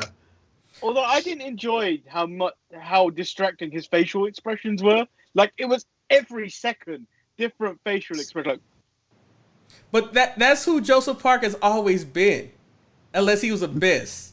And oh wait, I gave up on TNA. You did. so you knew about all of that. You did. So El Luchador, I come to you. With the appearance of Joseph Park, I saw some rumblings on the internet. Oh, this means WWE should bring back Abyss. They should bring back Abyss. Do you think they should bring back Abyss, or should we just be happy that we saw a cameo of Joseph Park and just move on with our lives? Yeah, I mean, this man's taking a beating. Let's just be happy he's gotten his payday. Honestly, I wanted Abyss versus Undertaker years ago, probably more than people want. Taker. Why? Because Abyss was one of the better TNA originals, in my opinion. Got a point. At one point, he was one of the top big men in the game. Like, he moved like a cat. You just involved a lot of stupid shit. Time is gone. Yeah. It's past him. But the whole piss thing, like, that's so Vince. That is so piss. So we are focusing on Joseph Park, but the real focus should be on, we're going to get a program between AJ Styles and Jeff Hardy. Marcus, Jeff Hardy with AJ Styles. Do you give the belt back to Jeff, or do you let AJ remain the champion? TNA. No, AJ stays the champion. He is the real Intercontinental champion right here. And I think that him keeping the title and him with his new handler as Joseph Park as a manager of AJ Styles could be some really entertaining gold. And Jeff Hardy is just a stepping stone. The real opponent for AJ Styles will be whenever Daniel Bryan decides to come out of quarantine, who I recently saw his post is going to play UFC 4 because he saw Brie Bella and Nikki Bella playing on TV. He's coming out of retirement, man. What can you say?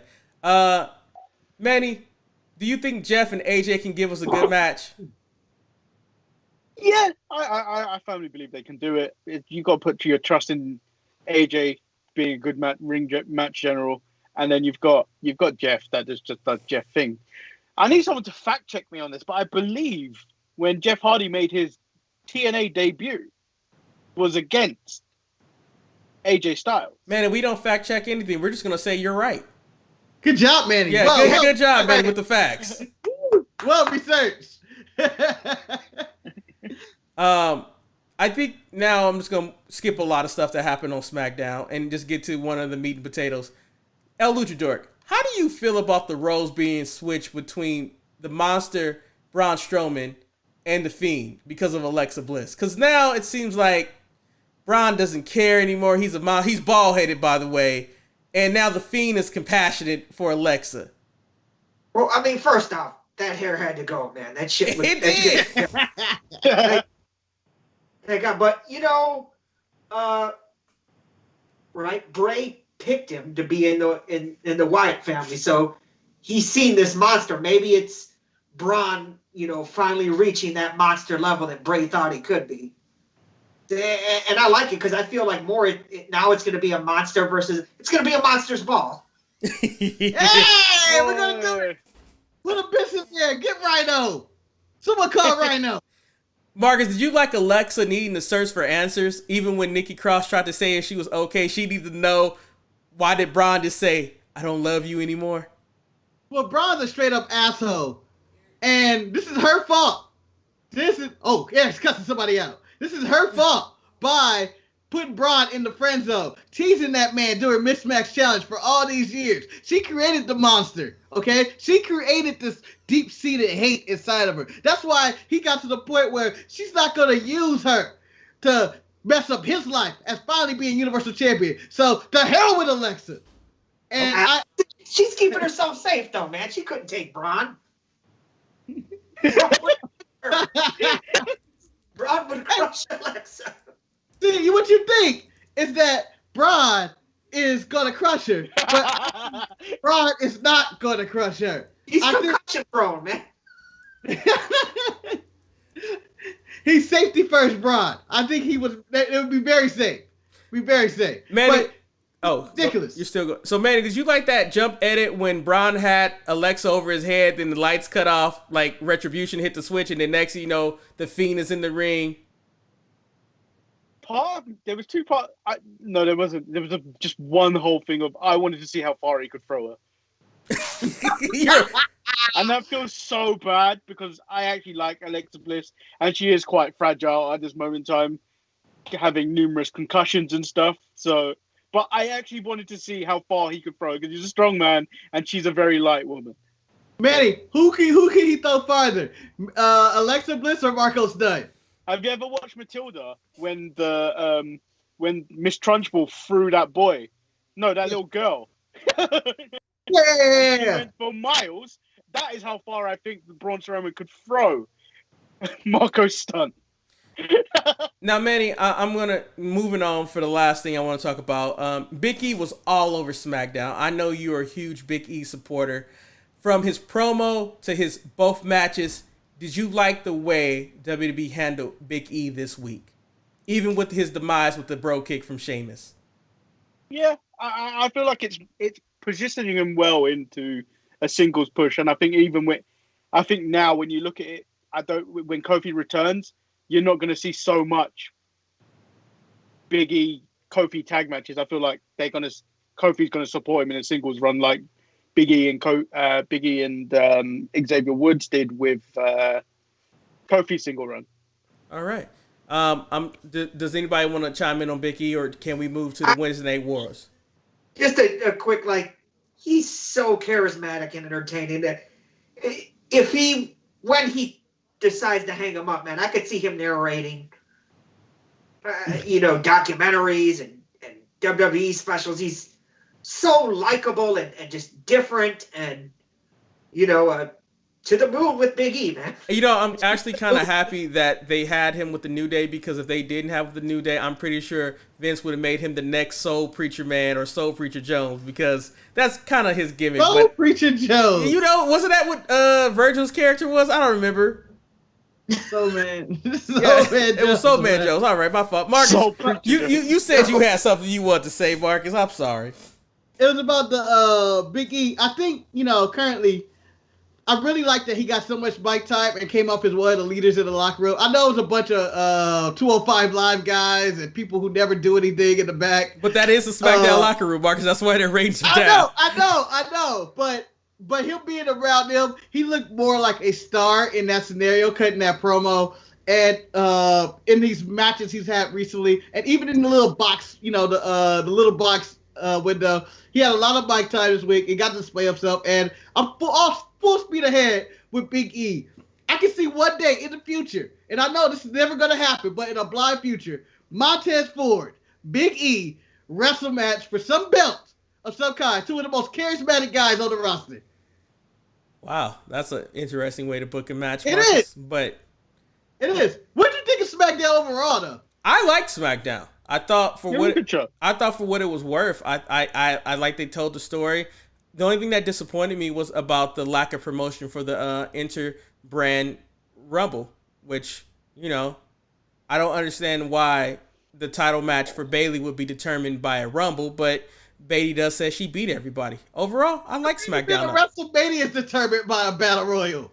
It's the Royal Rumble's different, Marcus. Go ahead, LuchaDork. Can I say something about Matt Riddle? And it's just something I noticed the other day. I totally forgot about him. Watching my TGIF Friday shows. He is Cody from Step by Step. He is Cody from. He's a stoner and he knows martial arts. Yeah, that is. And Manny's like, get that reference. Go watch a few episodes. They are almost the same guy. Let me point out, Step by Step was one of those shows that I thought was my scapegoat to get to hanging with Mr. Cooper, but I've come to find out that I really enjoyed that show growing up. I mean, what can I say? I hated that show. It holds up better than Full House, Marcus. It does. I choose not to go back into these old sitcoms. I'm living my best life now, and just not going back there. You're living your best life. Like I'm living my best life. So, with El LuchaDork being the guest on the show, it's only fitting. Yeah. What, Marcus? I'm trying to segue here. We didn't talk about Retribution killing the referees this week. I don't care. I told you I don't care about Retribution. I just don't. That man taking a shit on SmackDown needs justice. No. Kyla Braxton No. needs justice. She was in the corner. Coward. Manny, did you see the justice that he got? So when they put the door to lock him out, when the locker room finally figured out, they left the door open. I mean, like that makes sense. He should have been done. He should have been done. I'm saying this now. Tucker and Tamina both need to be fired for looking so confused when they were looking at the graffiti on the wall.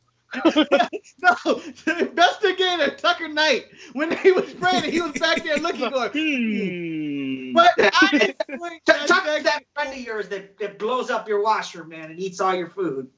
He's Ryan. I enjoyed that segment of the Big E and Morrison match, and then everybody at ringside, and then, you know, Retribution's coming out, then the referees comes out there, guys, they're fucking up shit back here, and then they all run to the back, and they're all too late, and then you can see Tucker Knight looking at, an X over the WWE logo. I wonder who this could be. Like, whose handwriting is this? What's Tamina stood next to him, just like the worst detective team ever.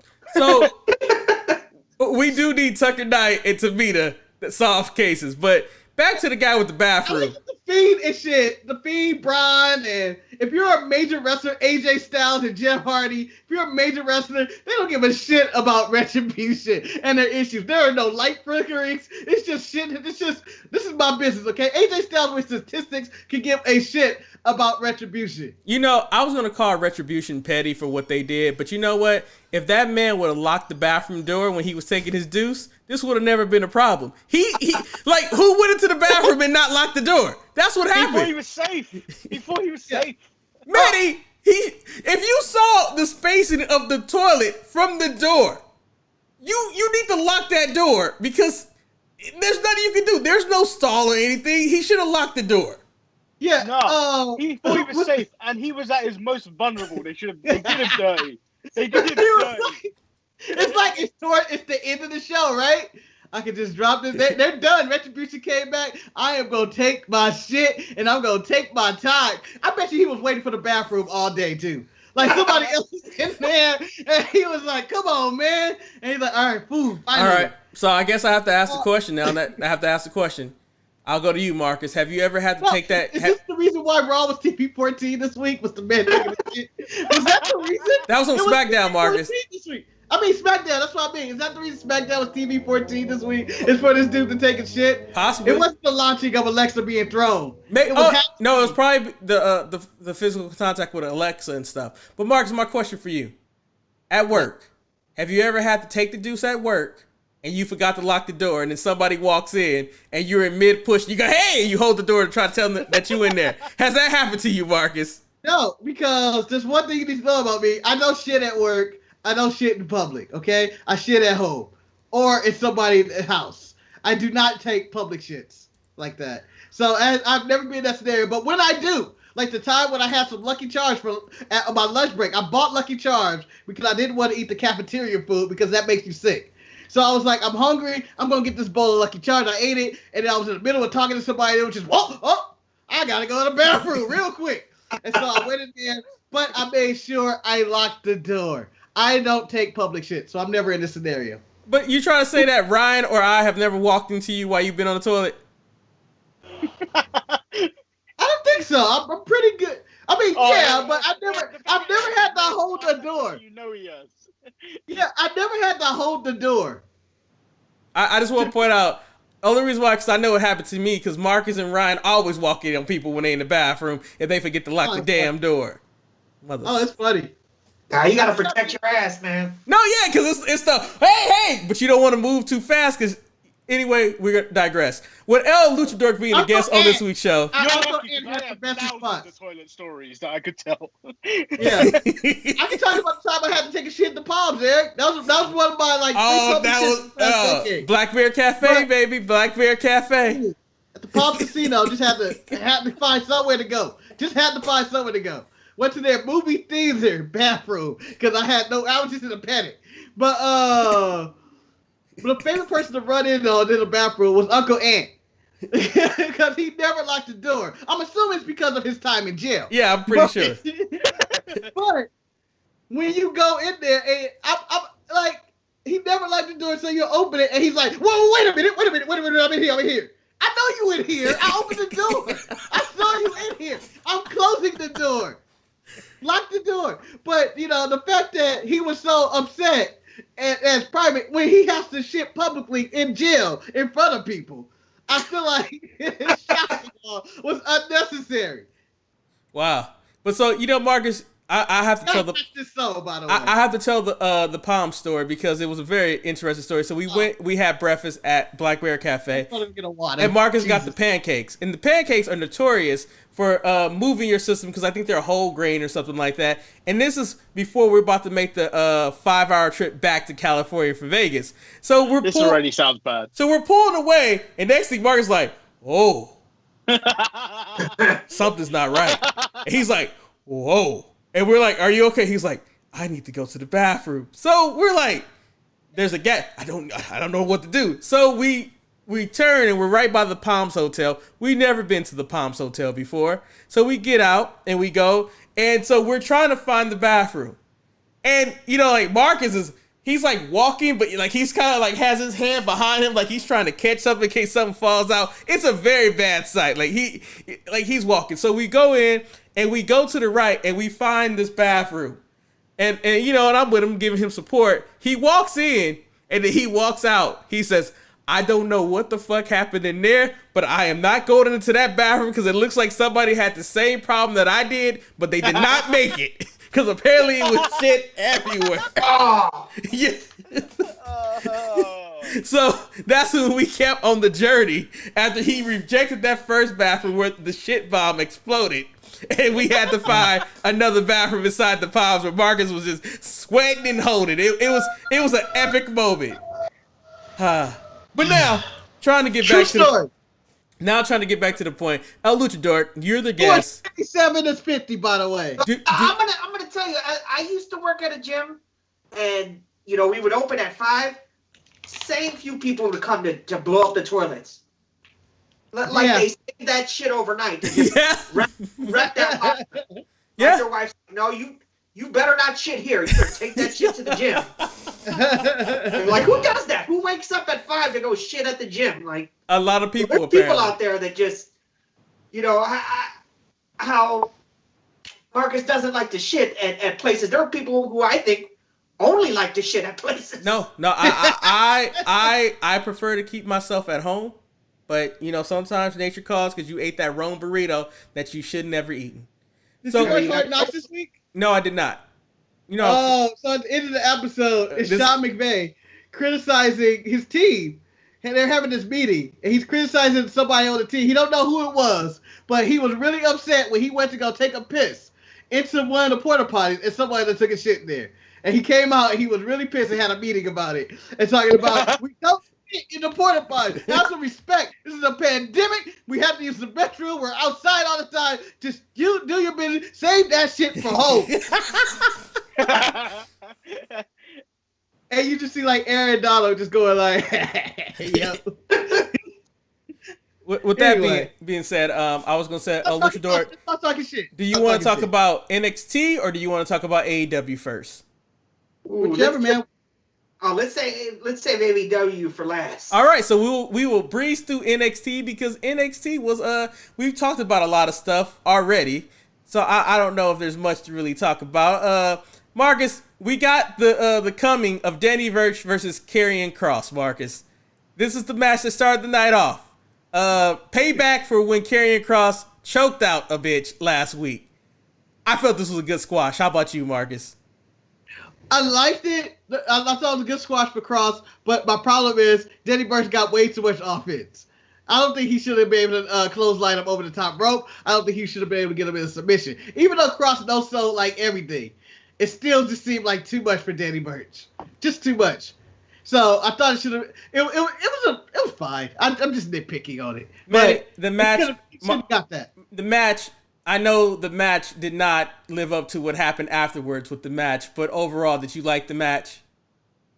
Yeah, it's fine. It's whatever. Not you. I said Manny. God damn it. Oh, No, that's you Marcus. didn't. Oh, I did. You didn't. You know what? I said Manny in my head, but it didn't make it outside in front of them. So Manny. Sorry, my bad. That sounds like a motor neuron deficiency that you got going on there. Hey, I haven't eaten breakfast this morning. I normally try to eat before I record, and now I'm hungry.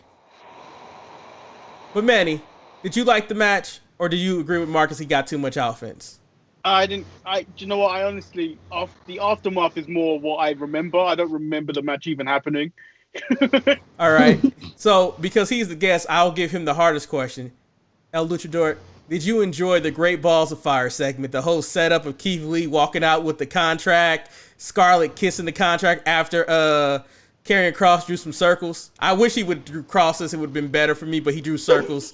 and then next thing you know, Keith Lee I'm is trying to hold reserve judgment on Kross because I don't know what he's supposed to be. Is he a doomsday horseman or and like what the who fireball in the envelope? What was that like? So I don't think we the contract like he signed it. What was he double checking to make sure he signed in the right spot or?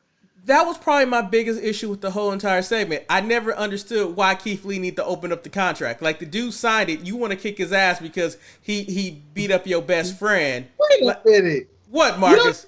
Open up the contract to see. You want to make sure he did right. Fuck you. He might have written that too. Yeah. You open up a contract. If someone signs a contract, you have to verify that they signed it, because he has to take it back to Ringo. What if he didn't put the date? What if he didn't print his name?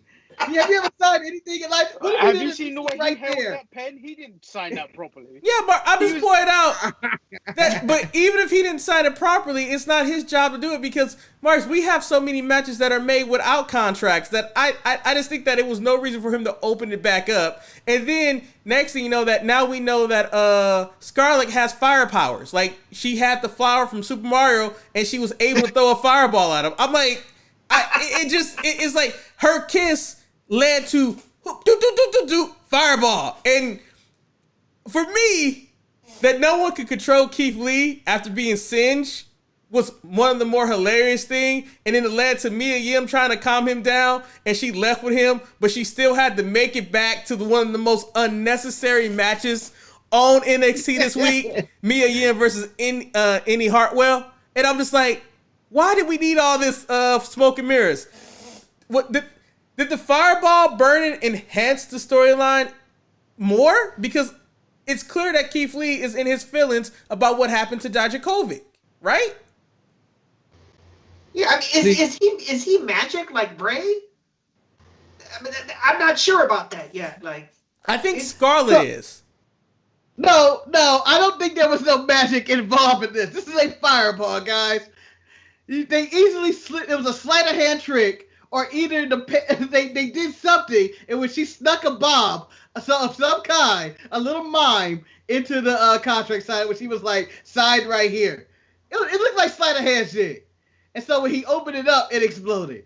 That's all I got for that. It didn't seem like it could be mad. I feel like you could do that to somebody. I mean, it would be like seamless, like whatever they did, and kissing and everything. But I'm assuming you can do it that way. I enjoyed the fireball. I enjoy a fireball more than anything in wrestling. When someone try to break out the fireball, fail or succeed, the fireball blinding somebody is always my favorite thing. They are 100% evil. They gave him everything what he wanted. Keith Lee came out there very emotional, talking about, come on, you with your bitch ass. Put your bitch ass name on here.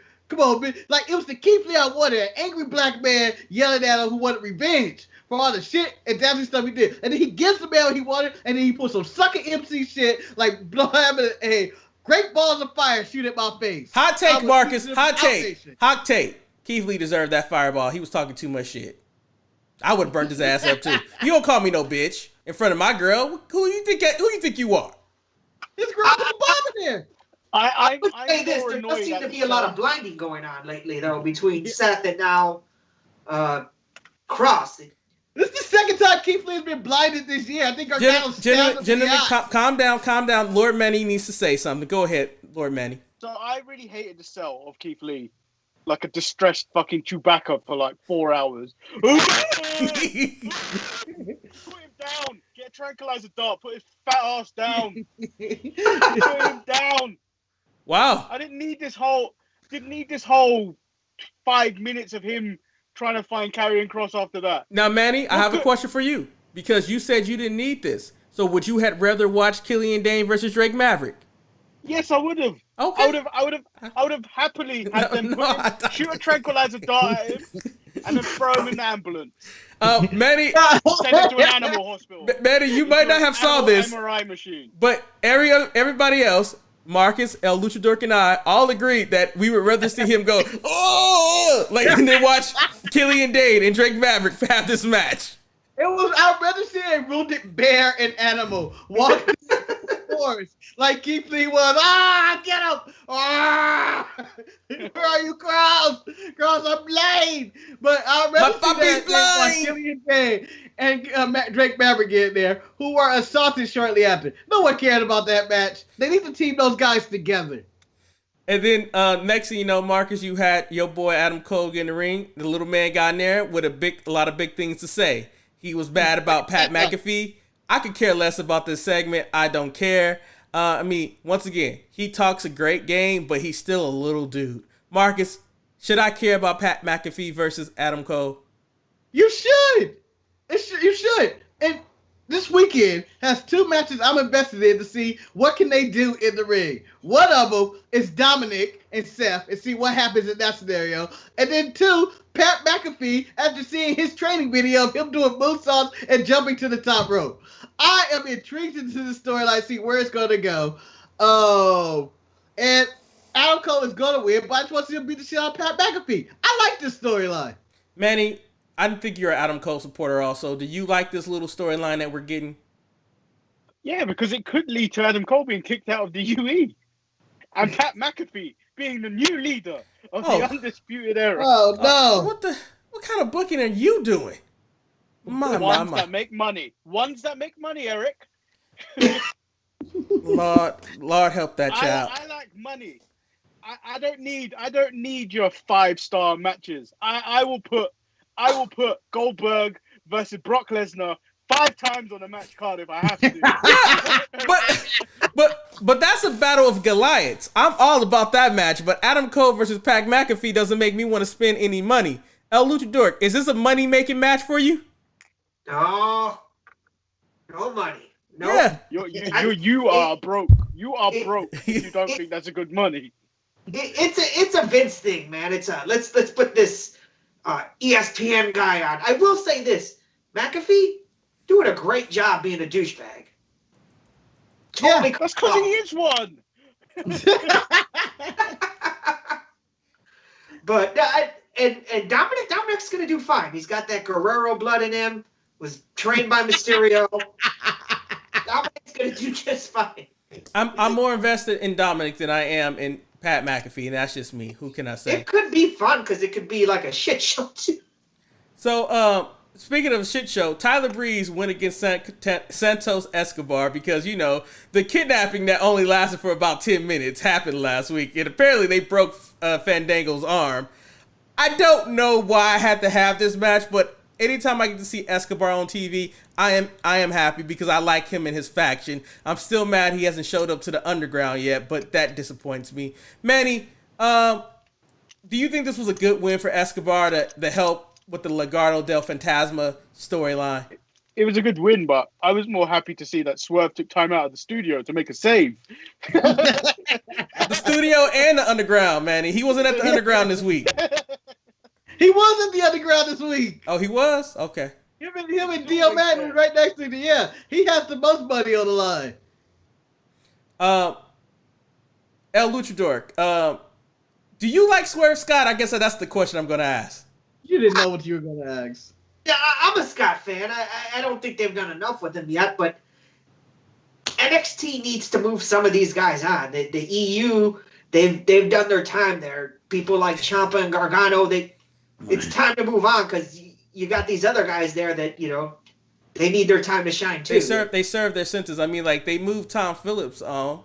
I mean, because Vic Joseph just showed up all of a sudden doing commentating. You know, I just don't know. They did. Oh, go ahead. The one good thing that I can say NXT does really well, they do very good vignettes. I thought the Dakota Kai vignette was really good. I don't know why Siri thinks I'm talking to her. I thought the Ridge Holland package was good. I thought the Io Shirai package was good. I just don't know if those packages ever lead into anything more prominent than what we already have. And that's where I get disappointed at. Wait, what do you want them to lead to? They tell the story that they're in. Dakota Kai and Io Shirai, their packages go hand in hand. I know, but then like you give me that package and then you give me a match with Indy Hartwell and Mia Yim, a match that no one needed. Like, and then did at that you point, need Io and Dakota on the show this week to do what they did? Instead, you had them fight a useless match. I disagree with you saying the packages lead nowhere. I'm glad you can establish. How dare you? But I feel like the packages are usually done so well, but then they don't follow up like afterwards. I don't know. They do more than AEW. Well, we know that. Raw too. Packages and then they lose instantly. Well, we know that. Scorpio Sky had a package 8 months ago or whenever, came back to lose to Cody Rhodes, and we never going to see him again. But WWE does the same thing. I don't know what you want them to do more with these packages. Let me tell you what I want them to do, Marcus. What's supposed to happen post-package? Marcus, I wanted Indy Hartwell to win this match. I needed her to get another fluke win over a distracted Mia Yim. The fact that Mia Yim still got the win, although her boyfriend was Chewbacca with his burnt face, she got on the ambulance, made it back, got ring gear, and Indy Hartwell still couldn't get a win, disappointed me. I needed Indy to win. Indy Hartwell didn't get a package this week. Mia Yim didn't get a package this week. I understand that match was 100% useless and didn't help anybody. And, Indy Hartwell should have won that match. And I don't understand why that happened. Mia Yim should have got attacked by Scarlett. Yeah. Yes. Like, all of that makes sense. I don't know how this transitions to Io Shirai, Dakota Kai video packages not following up on anything they're doing. I don't know. Yeah, Yim needed to be back there looking for them. Yeah, I mean, like, the fact that... Oh, no, because I would have shot fireballs at her, too. That could have been fun, too. Like Super Mario Bros. Speaking of a Hadouken, Bronson Reed defeated Damian Priest, which was a solid match. I think NXT might be all in on Bronson Reed. El Luchador, how do you feel about Mr. Reed? He's impressed me. He can move for a big man. He seems to have some charisma. Maybe there's something there. I like the guys that that don't always look the same. Had a bit of a different look and can go. And give him a shot. See what he has.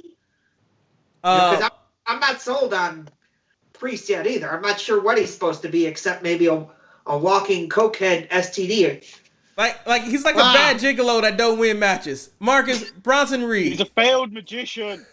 He is nothing but Chris Angel. So he's Buff Bagwell 2.0. So Marcus Bronson Reed, he got. You dare disrespect Buff Bagwell.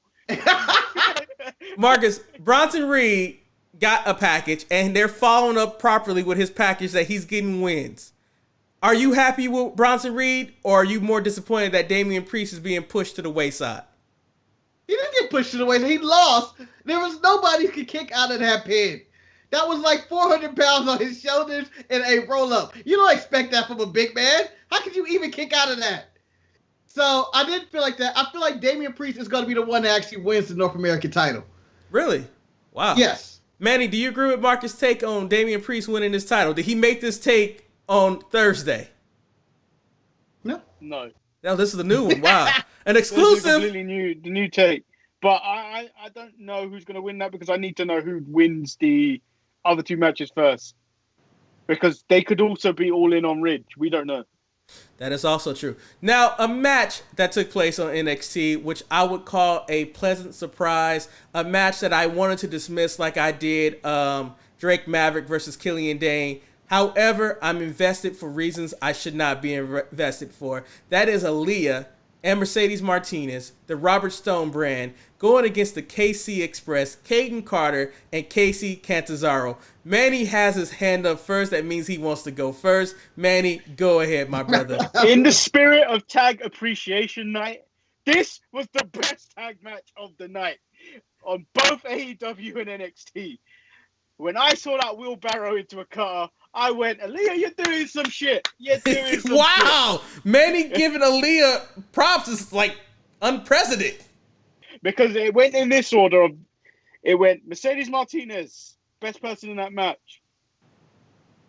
Caden Carter, Aaliyah, the other one. Casey Catanzaro. Doesn't get on the list.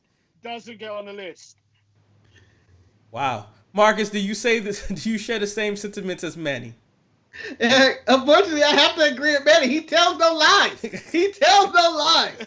For no reason whatsoever did I think, in the middle of the Wednesday Night War, where you tell me you have Cody and Sky and all these other matches on the show, and Reed and Priest, and you have all this advertising. My favorite match of the night was this damn tag match, and I don't know why. Like, it stuck with me. And it maybe just because it exceeded all my expectations. I had such a low sense of expectations of this match when it was booked and I brought in the Casey's match. But these look like two legitimate tag teams working well together. And they had a solid match. And Aaliyah with Mercedes Martinez, she's going to get better. Aaliyah's going to be the greatest of all time. No.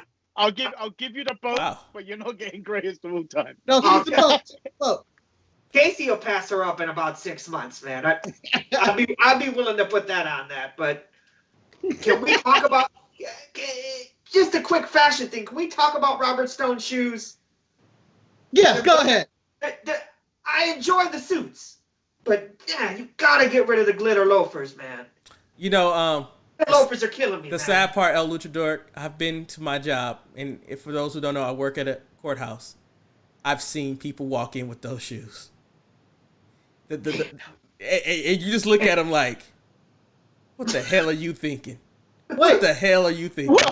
Well, on the watch along, they're trying to click their way out of trouble. On the watch along yesterday, I watched a clip of The Rock in shorts and dress shoes hit Triple H in the back of the knee with a belt. It happens, man. It happens. Who was the best dressed wrestler of the week? Nobody is somebody that win. I didn't pay attention to that. I'm going to go with Sheamus because I don't remember.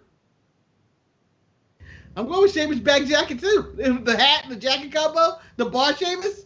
When he was wearing in the back. Actually, I take that back. I'm going to give it to the person who made the save. Rhea Ripley and gear stolen but now retrieved Shotzi Blackheart because I don't know what shots he had on. El LuchaDork, at the end of the match, you know, the heels are trying to get their heat back. Did you like that Rhea Ripley and Shotzi made the save for the KC Express? I mean, it's leading toward we're getting Mercedes and Ripley. So I mean, she's got to get her back from the week before for losing that #1 contender spot. So I mean, it made sense, but Mercedes Ripley. I was really hoping we'd get Big Mama Cool Ripley, but yep. I'm beginning to think that Big Mama Cool might not be a thing anymore. I don't know what. I feel like something has happened that we don't know. Maybe she failed a wellness test that we just don't know. Marcus, Rona. You've also been a very Marcus. You've always been a big fan of At Home with the Garganos. I did not like this one. Marcus, how did you feel about the Garganos and their changing the light bulb and calling out Tegan Knox and I don't know who Gargano was calling out. Oh, Ridge Holland, I think. First of all, Eric, I enjoyed the segment. It was fine. What was on the plate, though, Eric? What was on the plate? You know what? You need to go back and watch the Entitled Marcus and Manny show where I give my dissertation about what was on that plate. I don't think we have the time to do that today. But it was a hot mess what was on that plate. It was a hot Lincoln Rice-A-Roni. Well, anyway, I enjoyed the segment. I enjoyed seeing him climb the ladder prematurely, even though he's may or may not be past, Ridge Holland? Is that what he's going against? He's going against Ridge, right? Yeah. He may not have beat Ridge. So he's already premature putting that light bulb up and changing it, climbing the ladder. I enjoyed the segment. It was fine. They haven't had one in a while. What about you, Manny? Did you like the segment? I always love this segment. It's the most dumbest and funniest segment always when it's on. Because we are always invested what's on that plate. And then the changing of the lights and everything and the change of perspective. I always enjoy this. Shout out to Doc Hendricks. That was nice. Yeah. Oh. That was That was great. We might have had an earthquake because Shantae just said that I feel an earthquake, and I'm like, no, I did not. El Luchador, take us home with this segment. What did you like? What did you dislike about it? Well, I got a soft spot for Gargano. I mean, I used to see him at indie shows all the time, and the guy can just flat out go. So, maybe I got the blinders on, but I almost enjoy most of the stuff he does. And even when it's not great, I know I'm going to get a great match from him because he is Cruiserweight Okada. Now I know I appreciate a person who has a soft spot for somebody because I also have a soft spot for somebody, and that person is taking the NXT title to the moon. That is my boy, Cameron Grimes, who defeated North American title, NXT title. Whatever. You are turning into JR. I am JR, baby. But he's taking both of the titles to the moon. He defeated Kushida, who we knew was going to lose, and the returning Velveteen Dream. Marcus, I know this made you sick, but deal with it. How do you feel about my boy Cameron Grimes taking the North American Championship to the moon? One, he is the most annoying wrestling character on TV right now. More than Baron Corbin? He's doing a very... more than Baron Corbin. But he's doing a really good job at it. I enjoyed the finish. I was shocked by the finish. I was disappointed by Velveteen showing up. Anyway, not that I consider his allegations thing, but as a surprise-wise, that was not what I wanted. My imagination went rampant. Marcus was expecting Jeff Cobb. He wanted Kevin Owens. I wanted Kevin Owens, Jeff Cobb. He wanted Cobb.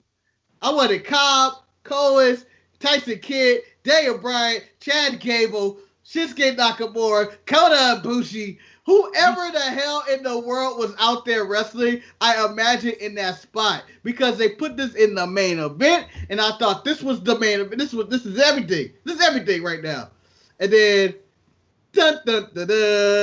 Velveteen Dream came out. I was completely going like, well, it was a good match.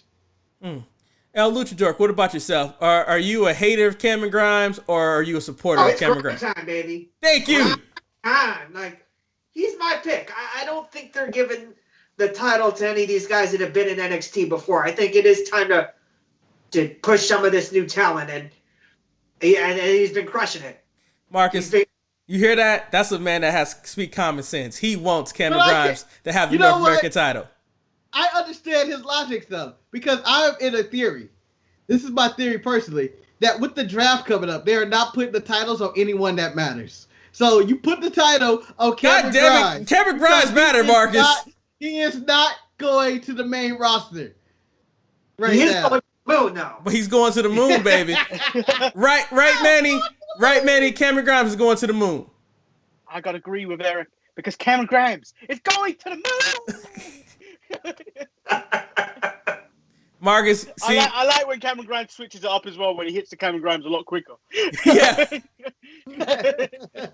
Or when he takes time to bask into his glory. Now, we just have to make a point, and WWE, make sure if you ever decide to do the fireball spot, do not use Cameron Grimes. He has too much hair, and they can start a forest fire.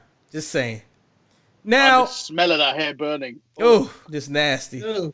Now, it's time to talk about tag team appreciation. My question for everybody, I'm going to go with you first, El Luchador. Did you feel that this episode appreciated tag teams? This is what FTR negotiated with their contract. Did you feel like it accomplished anything? Man, it felt like, they started a class project, totally forgot to fucking do it, remembered and then just put it together an hour before. Like, no, man, it was janky. Like that.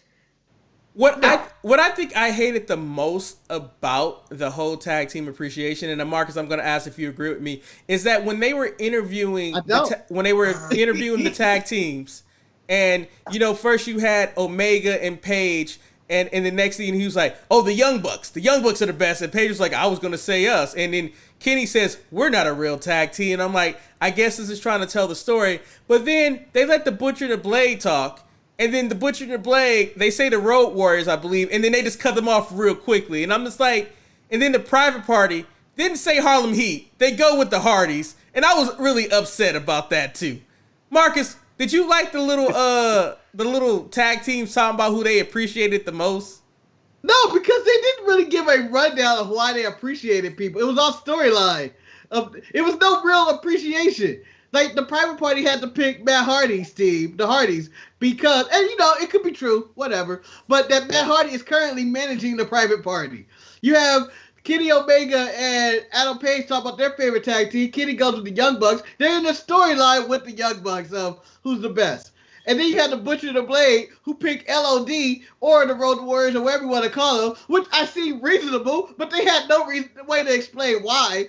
And then it's Tag Team Appreciation Night. You have all these tag teams. You would think you would get one every segment when they talk about a different tag team, but you don't.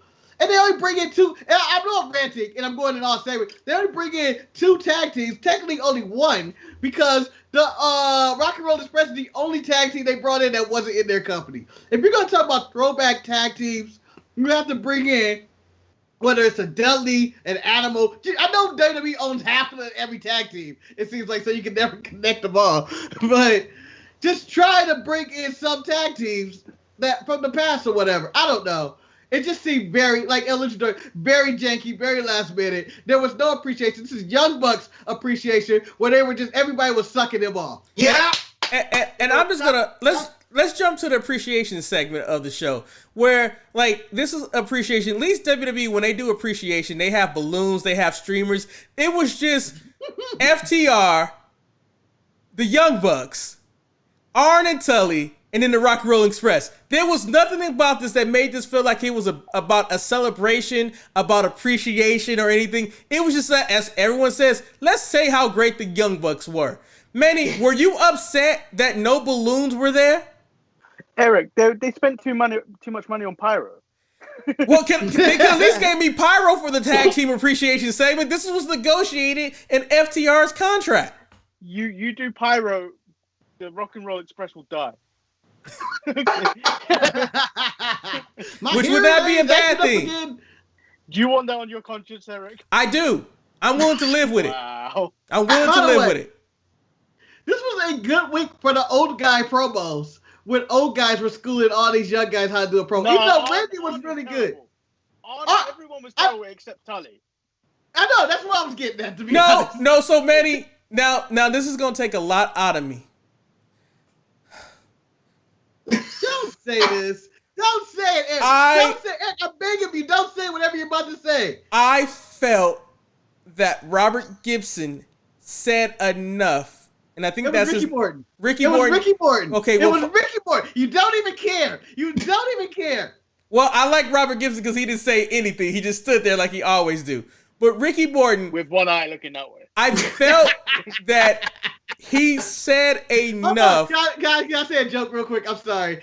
His lazy eye was just like as lazy as they booked this segment. That's how lazy that wow. was. Well, can I say, though, this does feel like the kind of appreciation for Rock and Roll Express that Eric would throw. Yes, because it seems like I roll, and then they get their ass beat at the end. Well, it's how you become a bad guy tag team. You beat up the Rock and Roll Express, you're a bad guy tag team. Santana and Ortiz, they beat up the Rock and Roll Express when they were feuding with the Young Bucks. Many people might not remember that. They put Ricky Morton through a table. So FTR did the same thing. Like, all this to show that FTR are bad guys. I don't know why we had to go this route, but we did. Tully cut a hellified promo talking about, I don't know why we're all doing this. I don't even understand why Arn Anderson had to get outside the ring when he saw Shawn Spears walking out. He said, I know where this is going, and he left. And I'm like, oh, okay. And then next thing, they had him trapped. The next thing you know, because you know what? Arn's turned into a 300-pound big baby. And I will point out, when Tully punched Ricky Morton, it made me feel good inside. And that's all I can say. I mean, I just didn't understand why seemed like the way that they felt that they were going to appreciate the tag teams were going to have mediocre tag team match throughout the night. The first tag team match was the Young Bucks versus the Dark Order. And quite frankly, I just don't need to see any more Dark Order, just because they lose week in and week out. Like, they're glorified jobbers that wear masks. And according to Tony Schiavone and Jim Ross, the Dark Order is on a roll. I have not seen this roll. If they are rolling, it is straight up downhill. I don't see them winning. Like, I don't understand what Brody was talking about. Brody got a win last week. I think for me, my biggest issue, and this has always been my biggest issue with the Young Bucks, and it's my own personal issue that I have, is that if you've seen one Young Buck match, you've seen them all. And that's the same thing that happens. Like, this Young Buck match versus the Dark Order was nothing different from the Young Bucks versus Omega and Page. It's like, we're going to flip. We're not going to sell. I think it was even a point where Nick Jackson said that's the best comeback in the game when he was talking about his rally when he got the hot tag. And I was like, I don't need you to tell me this. Like, stop stroking. Sorry to interrupt you, Eric. I hate when the Young Bucks break the 4-4. Yeah. It's they like, always do it. And I'm like, stop sucking your own dick in this situation. It drove me crazy. And then the announcers are trying to sell me on Stu Grayson being a powerful, diabolical monster in the ring, and I just don't buy it. He ain't did anything. Eric, again with that, they had to rebuild Stu Grayson's character after Marcus destroyed it. Again, I would like to publicly state, I am sorry to Stu Grayson and his mother and any of the Grayson family, okay? I know you had that tragic circus incident when you guys fell off and then you were adopted by... I swear if JR calls him Dick one more time. No, even Taz was doing it at one point. He had to call me Dick Grayson. But I hated the finish to this match because this could have been used for something in which the Dark Order kidnaps Matt Jackson and they push him in the tunnel and they're supposed to barricade him off. By the way, even with this, they were still better than the SmackDown security who somehow let Retribution in multiple times throughout the night, even though they were posted in the various places. But with that being said, I don't understand the logic of that ending, of them blocking off Matt Jackson and then Nick just getting an easy pin in the ring. I just feel like it discredits every move that you do in the match that is a high-flying match like they do, and the next thing you know, you win with a fluke roll-up. It doesn't make much sense to me. LuchaDork, did you enjoy the match? Well, I actually enjoy the Young Bucks. I know it's different, and I know that's kind of what they're going for. I don't think the best sellers in the game, but I think with FTR there, I think that's going to change some stuff up, and I wouldn't even be surprised if later on, when they decide to feud with FTR, they have a match where they do no high spots. They're always going to do high spots. Manny, go ahead. What do you think about the match? They're always, like, if you go back in time and watch all their matches, regardless who they're in the ring with, they're always going to do high spots. Always. And I think it's even going to lead into FTR doing a really spot-full match. But, I, like LuchaDork said, I do not hate the Young Bucks matches all the time. But there are some times where I'm just like, the matches have to matter to me for me to be invested. Like this match with the Dark Order, I didn't care. It has nothing to do with their long storyline involving FTR or Page and Omega. Like when they were in the ring with the match with Page and Omega and they had that tag match, it was something on the line. They were fighting for the belts. When they were fighting with the Lucha Bros, it was something on the line. It was the AAA titles, and it seemed like there was something to it. When they just have their regular matches, I could care less about it. Like I don't know, that Butcher and Blade feel to it. Great. They had a good match with the Butcher and the Blade. I enjoyed that match, but it was just. You're right. I did like that one. So I do like it, depending on the match. So AEW decided to take a page out, and I'm not sure if MJF had something to do with this, but as everyone knows, early in the week, a video surfaced of when Samoa Joe was the NXT champion. He walked out and he pushed a young MJF out of the way. So he looked so angry too when that happened. No.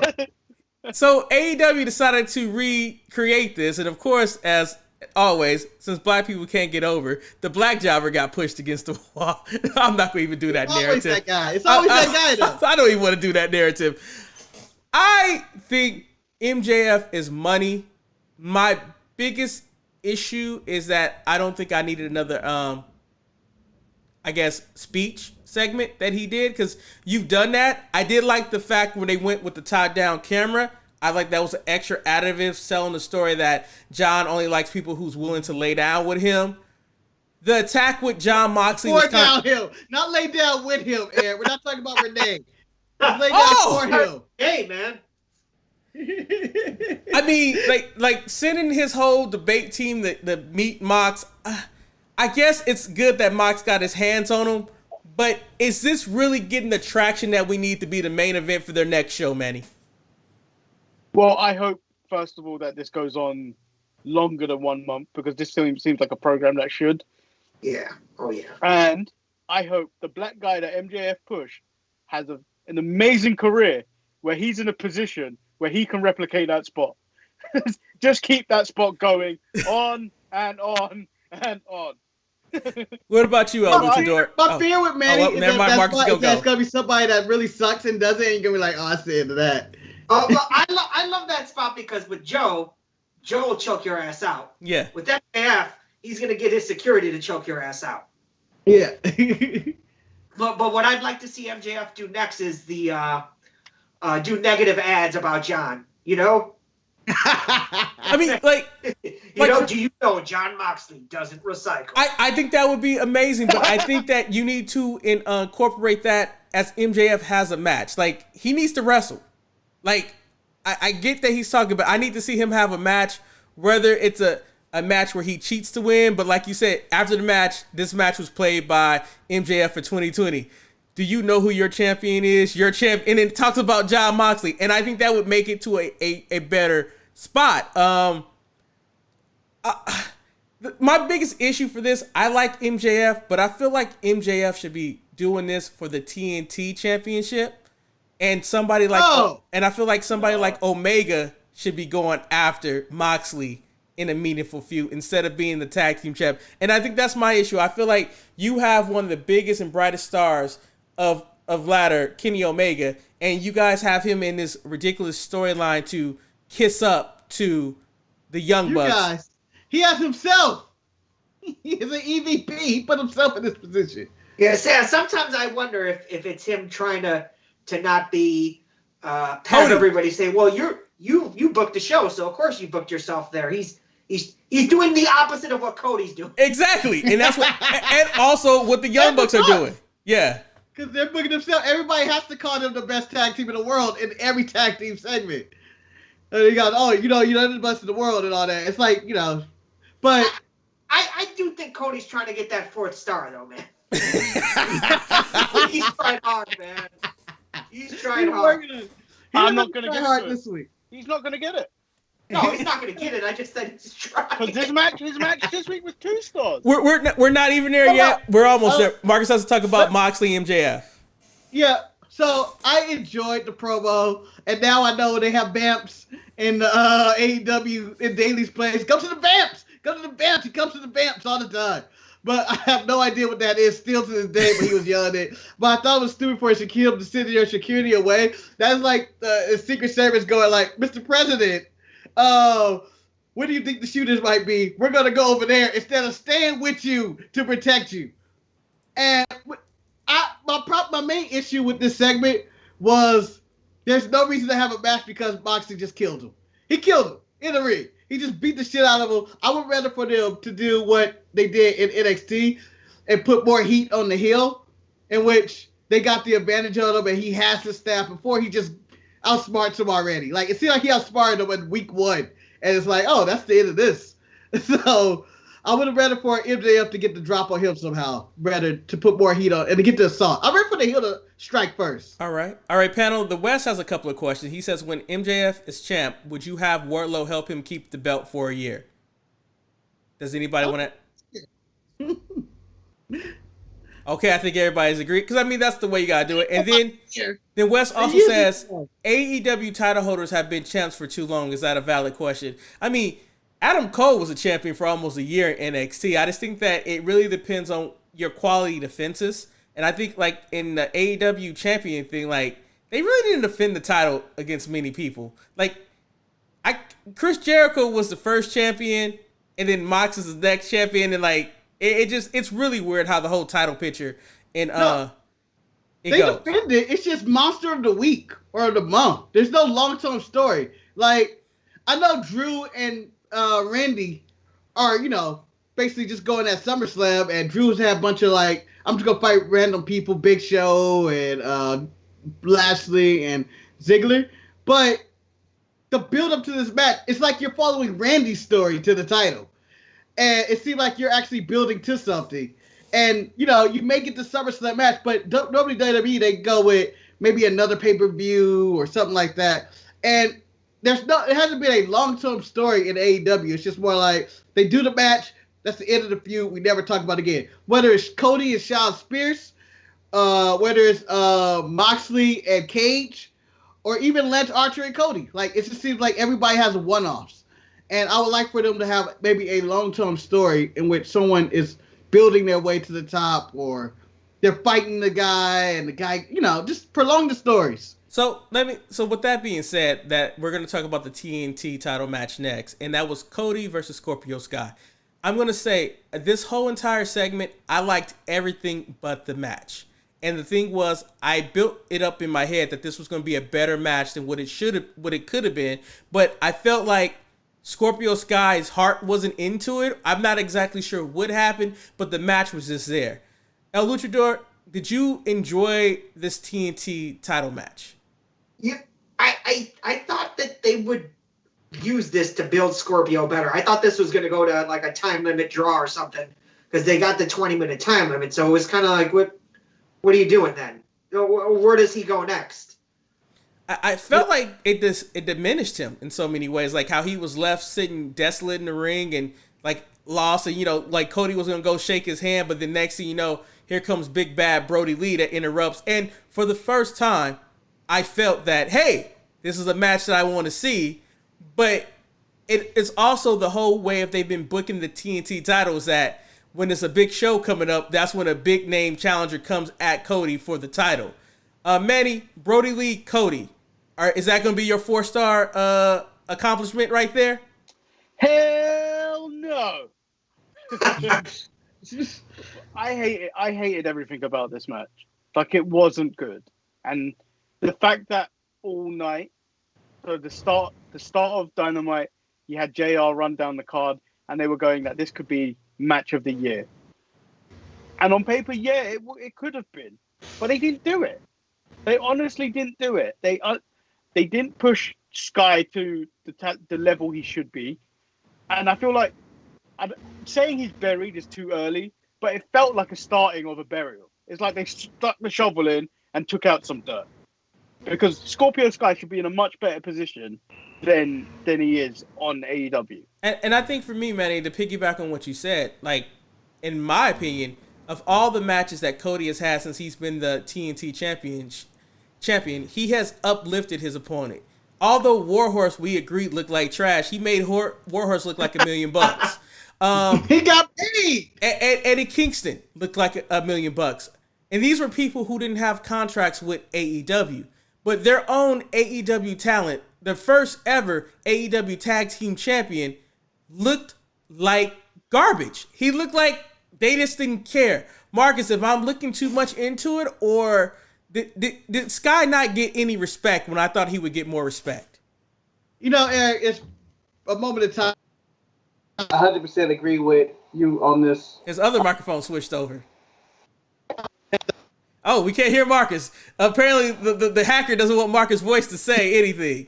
What? Is my voice? You can't hear me? Now you're back. You're back now, brother. You're back now. I'm back? Is it normal? It's about the best we're gonna get. What? Because now you're kind of low. But just make your point, man. Don't let the people silence you. They're not gonna silence me. Cause it's some bullshit. This is bullshit. And do I have to talk louder? I don't know. No, you're fine. No, you're fine now. Okay, yeah, I just changed it in the setting. I don't know what happened. I don't know what's going on. But I 100% agree with you, Eric. And I thought this is the worst TNT title defense Cody has had. And then, yes, I know he had Warhorse and all that. But Warhorse sucks in the ring. You don't expect much from him. And they didn't sign him. And nothing good came of that other than Warhorse got a paycheck and got his name out there. And I'm sure he's worth more on the indies. This did not help Scorpio Sky at all. At all. Like, there was nothing positive about this match because Cody just went through him. It was less than 10 minutes. It went picture-in-picture commercial break. And he comes out with this big entrance and pyro, and it's built up through the entire night as this might be the match of the year candidate. This could be something special, but nothing come of it. It's 10 minutes. And you just leave Scorpio Sky in the ring in there. And I know people complain about give Naomi a chance, or I can't think of any other wrestler right now that doesn't get the Kushida got beat this week, or whatever the case may be. I feel like if this happened to WWE, people would be like, "Oh my God, Vince is screwing up the talent," or he's a racist, or whatever the case may be, because how dismissive this match was of Scorpio Sky, who it seemed like the announcers were on board with pushing him, the fans are on board pushing him, but it seems like Cody or whoever's in charge of this match said it was like, Scorpio Sky, you get beat, and I'm moving on to the bigger star, Brody Lee. You have, like, it could have been anybody in that ring. It was one of those things, especially it was something that JR said in commentary that I was like, why are you even bringing this up? He says that Scorpio Sky has the potential to be the first African-American AEW champion in AEW history. And I'm like, but he looks like trash in this match right now. Like, I don't know if this is what we needed to really be correlating. And I'm okay with the Dark Order with Brody Lee and Cody going against each other. But I was like, let the man get his flowers and have a good match like everybody else who fought Cody had. Maybe this was just the way to make Cody look like a bigger bad guy. I feel like Chris Jericho did a way better job with Scorpio Sky when they faced off for the AEW title. Yeah. Yes. Way back when. Than Cody did with Scorpio Sky on Wednesday. And then, like, the greatest thing is that, like, this is the first time Cody comes back out with his huge entourage. And you're like, Brandy's back? The whole Nightmare Collective is back? And then you realize, because he's about to fight the Dark Order. So he needs to have his crew. And so Brody Lee can bring his crew. And then they can meet her at the bar round 2. And it just was really bad at that point. And I was like, Brandy's out here. I was like, wow, this, I don't know. El LuchaDork, do you have anything else you want to add to this before we move on? Yeah, it should have gone to a time limit draw if you're not going to give him the title. Make him look good. Make him look good. You've made a lot of people that aren't that good look better. For me, Cody's best work is when there's a story to tell. Yes. And this defending the title week for week doesn't allow him to build stories to tell. He's not John Cena, where John Cena's open challenge was we were all on the edge of our seats. Yeah. Was gonna come out. Those matches were straight bangers all the time. And with AEW, they do have the potential to make somebody look good. And for example, I thought the very next match that followed, and I can't believe I'm about to say this. Go ahead, Marcus, before I say what I was going to say. And this was just something along the lines. Do you think they communicate with their commentators of what happens in the match? Because the way JR built this up, I really believe he thought this was going to be a great match. And to bring up being the first African-American champion, that seems like that elevates it to like, this is going to be a really good match. Like, it seemed like it put more stakes on it that it should have been. And it seemed like JR was like, what the fuck? like why don't I say all this? I feel like he was right in the sense to get Sky over on TV by speaking highly of him. Because he has got if you go by records like AEW he has an impressive AEW Dark record of 7-1. Because I don't feel like he's got a win on AEW Dynamite in forever.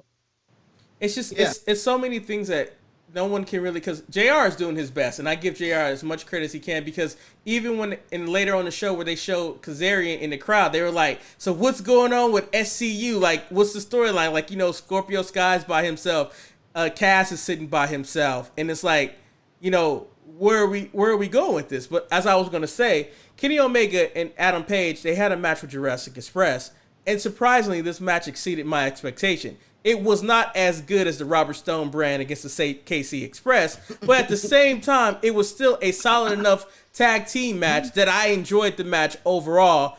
I didn't understand how the number 5 ranked team once again got another tag team title match, but I'm not splitting hairs on this one.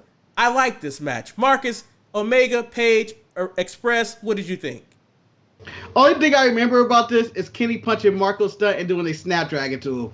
and me going, it's well deserved. Because it was ridiculous. Marco was getting involved in the match. I don't know if they were trying to put heel on Kenny becoming a heel or not, but it seemed like Marco was the annoying heel in this one, and someone needed to hit him because he was getting involved in the match, and he needed that snapdragon.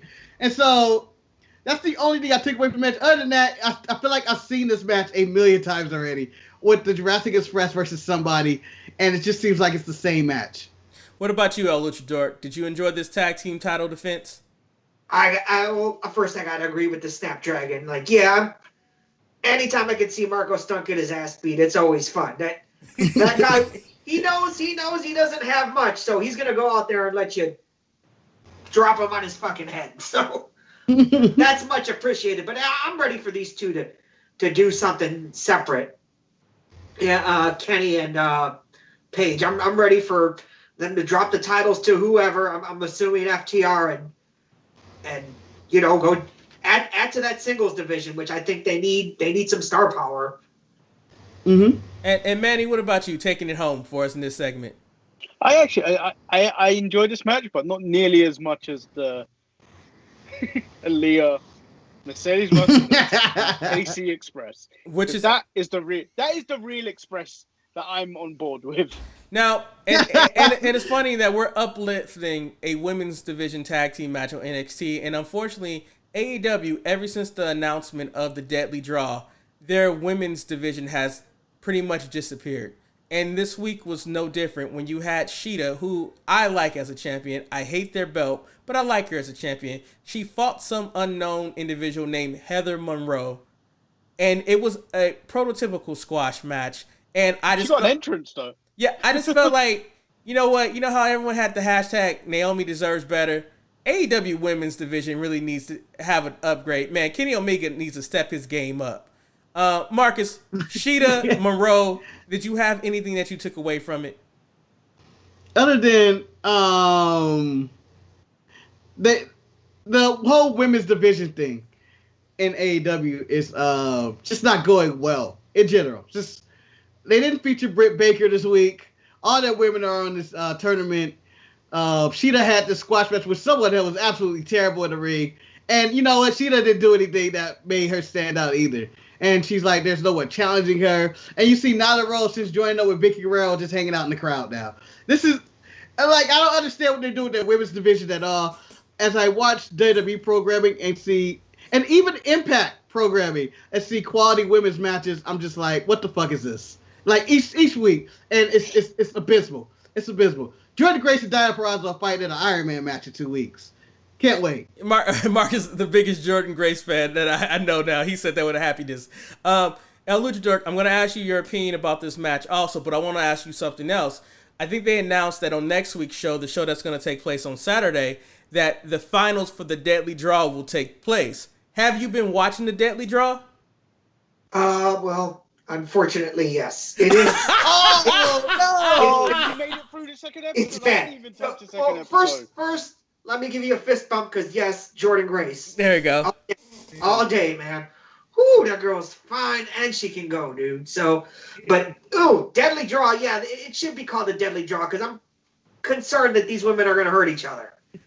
Seriously hurt each other. So, who cares about Sheeta Monroe? I need to know who has the chance to make it to the finals because I'm pretty sure it's the Nightmare Sisters, and who's the other team that they are putting up there? Conti and Anna Jay. Conti and Anna Jay are gonna, I believe. Well, I know there's spoilers, and I tried to avoid them, but I already know them, so I don't want to say. Okay. You know, I don't want to ruin it for anybody, but you ain't ruining it for nobody. I'm sorry. Okay.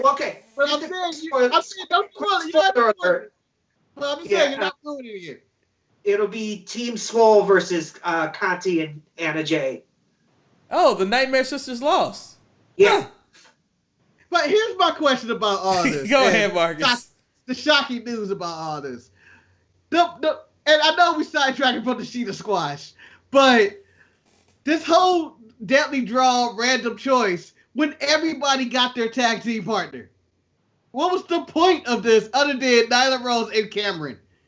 Like, that was the only random pairing. Eve Elise got Diamante. She did? Sisters ended up together. Oh. Little Swole and Big Swole ended up together. Like, it seemed like everybody got their tag team partner. It's Cody trying to give Brandy something to do. She, bless her heart, man, she's trying. She really is, but it's not happening. It's not working. I'm sorry. Maybe behind the scenes and maybe coming out to the ring with Cody is doing well, but like I just don't need her wrestling. I just don't need it in my life. It's good what she's doing with AEW heels and stuff, but she's better. She's a better ballet than in-ring worker, and that's what she should be doing, I think. Wow. And it's no disrespect. She's a manager. She's a manager at best. So now the ultimate question to close out AEW: where do we go with Orange Cassidy? Orange Cassidy has a win over Chris Jericho now, and I don't know what happens from here. Manny, what about you? This was the main event. The second time this closed out AEW Dynamite. Did you prefer the first match or this match? I didn't like either of them, to be honest. Manny with the English smug hate right there. I didn't like any of them. I feel like it's a waste of time. I felt like this match was terrible. Like, if you were going to book a show on paper, you would have put Cody and Scorpio in the main event. This should have opened the show. Manny, I disagree with you. This was Tag Team Appreciation. The main event should have been Jurassic Express versus the Tag Team Champions. That's just me. Yeah, but no one cares about Tag Team Appreciation because the best tag match happened on NXT this week.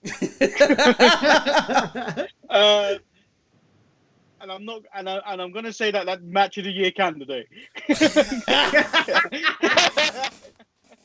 Favorite match of August so far. And then this match just proved to me that Orange Cassidy has no balls because he no-sold a low blow. And then Chris Jericho did the slowest fall down into a roll-up. He's 50-something years old, though, man. I don't care. He's 50 on the dot. It doesn't matter. If you're going to be in that ring, you've got to fall down with speed. and piggyback off the falling down with speed at 50 years old. We watched Ric Flair on Nitro last week on one of our watch-alongs. I believe he may have been 50 in that match, falling down with speed. Okay, that's fair. That's fair. Woo! But the question is, you asked, where do we go with Orange Cassidy?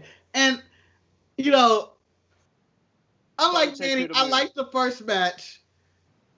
The second match was terrible, but I'm taking him straight to the moon. No. But that's it. I don't know where he goes with it. I would honestly just pull him from TV and just have him come back and just hang out with our best friends. And just, walk around for a bit till randomly he decides to go for the title. But because I'm not putting him in the main event. Him and Mox isn't a good matchup. Him and MJF is just going to be a comedy match. And if you show anybody like, this is the main event going here, why would I want to see MJF versus Orange Cassidy? I'll flip the channel. So I don't know where you honestly go. Does he go after Cody's TV or TNT title? Nah, I don't see that either. I don't have anywhere for anybody to grow. Like, it's nice that Jericho did a job for him and took a pin, cleaned the ring or whatever. But it's nowhere they can go from there. What about you, LuchaDork? Do you have an idea what you can do with Orange Cassidy after beating Chris Jericho? And then I have a harder question for you. Where does Chris Jericho go from here from losing to Orange Cassidy? Well, I mean, first I want to say I thought he sold the nut shot okay because it seems like Orange Cassidy might have little nuts.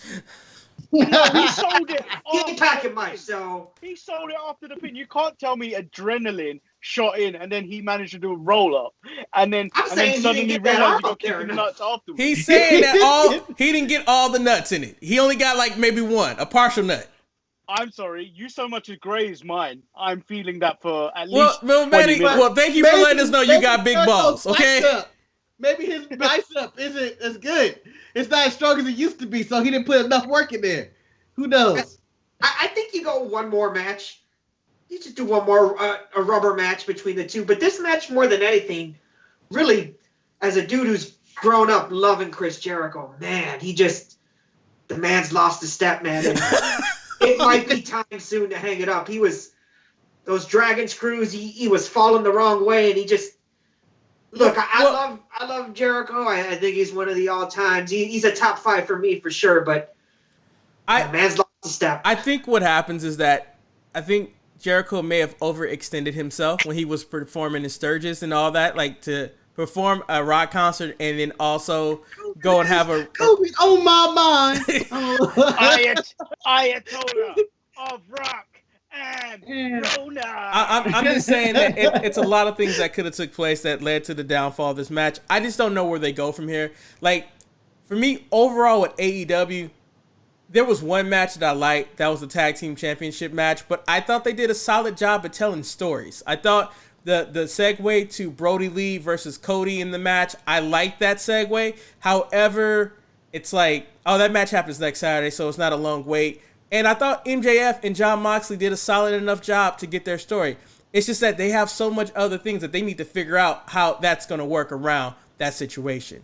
The main issue is production. Like at the end of the Jericho Orange Cassidy match with $7,000 on the line, we don't even get to stay a moment with Orange Cassidy winning. He falls out the ring holding his nuts as the show fades to black. Like, that's the production. They brought back Mike Chioda, and you'd think they'd help with the timing issues. By the way, shout out to Chioda for having work and gaining that COVID 15 times 2, maybe squared, because that dude was fat as fuck this week. And that's a stomach, recognizing stomach, if you understand the Untitled Mania market share. He's been out of work he's not been working since October. He's fat! You know, that's what Scott Steiner was for saying. Me, I wasn't gonna even bring up the refs because ref lives don't matter to me in this situation because Eric, I've got a question for you and LuchaDork because I know me and Marcus already spoke about it. Okay. What did you think of the finished TNT championship? How did it finish? They finished the title. They put the gold. Well, that's why for me I recognize the real champion Brody Lee because he had the real belt that I like the unfinished belt. Oh my god! I do not like the shiny gold. Let me look at the mirror and the stuff. And I know this has Marcus all over it because it's gaudy. It's like wearing a big gold chain. I hate the title. It's red too on top of that. So gold and red. I just don't. It reminds me of Hogan with a belt. It's like Hulk Hogan in the belt. What about you, LuchaDork? Do you like the title? Yeah, I mean, I really enjoy all the titles in New Japan and how they're designed. And they just look so prestigious that it makes the shit here look like toys. It does. Those titles got all the plates of the former champions, and like that's a title.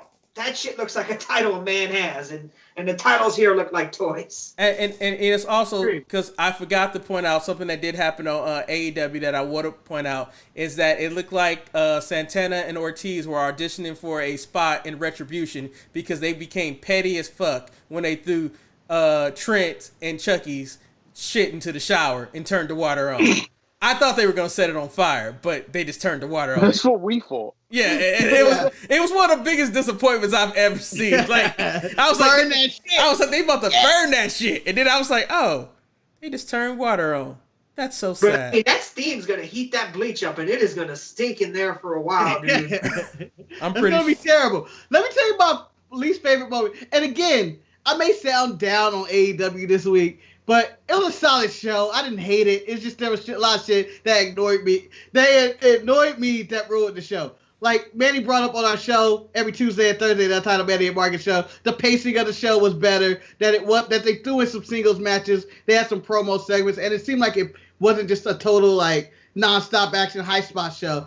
And but my least favorite moment on this show, and maybe all of this Rico Wrestling, was the Murder Hawk Jake the Snake segment, which I thought I didn't need this week, and I don't understand everybody dies. Why did he have to rip Jake the Snake shirt off and wrote that on his back? See, that's your question. I was curious, when did he write that on his back? When he fought those guys, like everything about that was shit. Cause he hit it from the back and he liked that. That's like that. I'm not touching that with a 5-inch pole, man. I'm just gonna. Come on, he has a tramp stamp, and it's there. I don't care if he's covering it up. He fucked Jake the Snake Route. No, I'm done. I like how you think he fucked Jake Robin. Yeah. Who has everybody dies on their back? Huh? I feel like if he was fucking him, he would write that on his back in that scenario. I want to commend LuchaDork on this because he is making it through another marathon episode of this show, but we only have one segment left to do, and that's listener feedback. So I'm just going to jump right into the email so I can go finally eat me some breakfast or brunch now, and hopefully the Grizzlies keep this lead. It's a hell of a game that I'm missing right now. Our first email goes... No way, I'll update you. I have the game right here, Marcus. The first email goes something like this. Don't y'all dare put that evil on us about the ECW show y'all picked. All the falsehoods that were thrown at us. Never did I say I hate WWE. Never did I say y'all can't hate on ECW. So y'all watch one show and decide that ECW existence as a whole is terrible, so no more watch-alongs for that product? Okay then, whatever. But when we've watched years of precious WWF, WWE, and can't or shouldn't ever criticize its content, okay then, like what you want, but be the same on your judgments. Gotta go seek out those awesome goo matches or the sweet Brooklyn Brawler push segments. Eye roll. And then Tony sent in another email. He says, "Who's it? Tony Bright. Strasburg. Sad to hear about the passing of Kamala. While he was never a favorite of mine, I did enjoy him from time to time.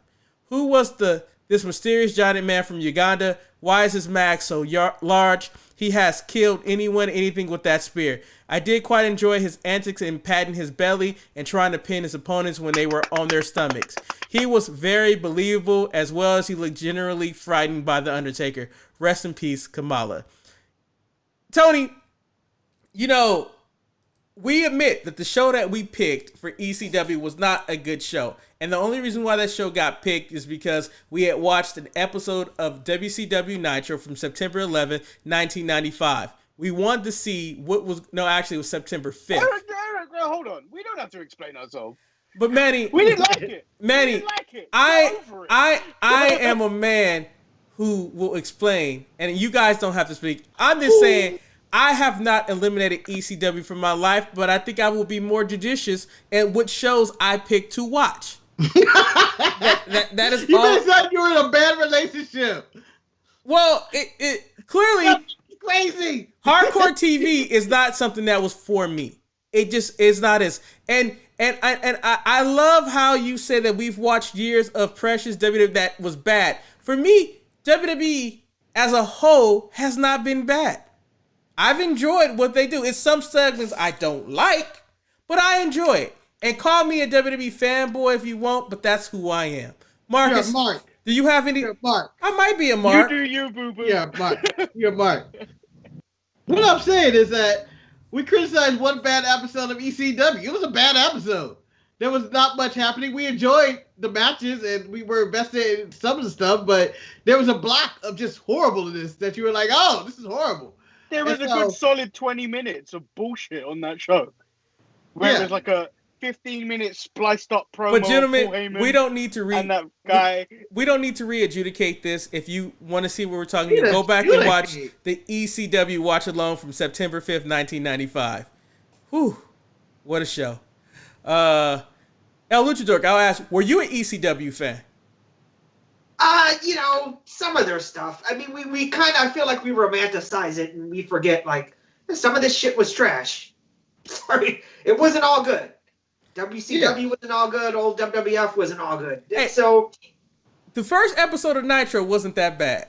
I was enthralled with that. The first episode of Nitro was fine. we watched it when we were young. We remember it different now than when we're older. So I'm still mad, and I know this happened in 1995, that I didn't get to finish the Ric Flair and Sting in that match because they were putting on the show.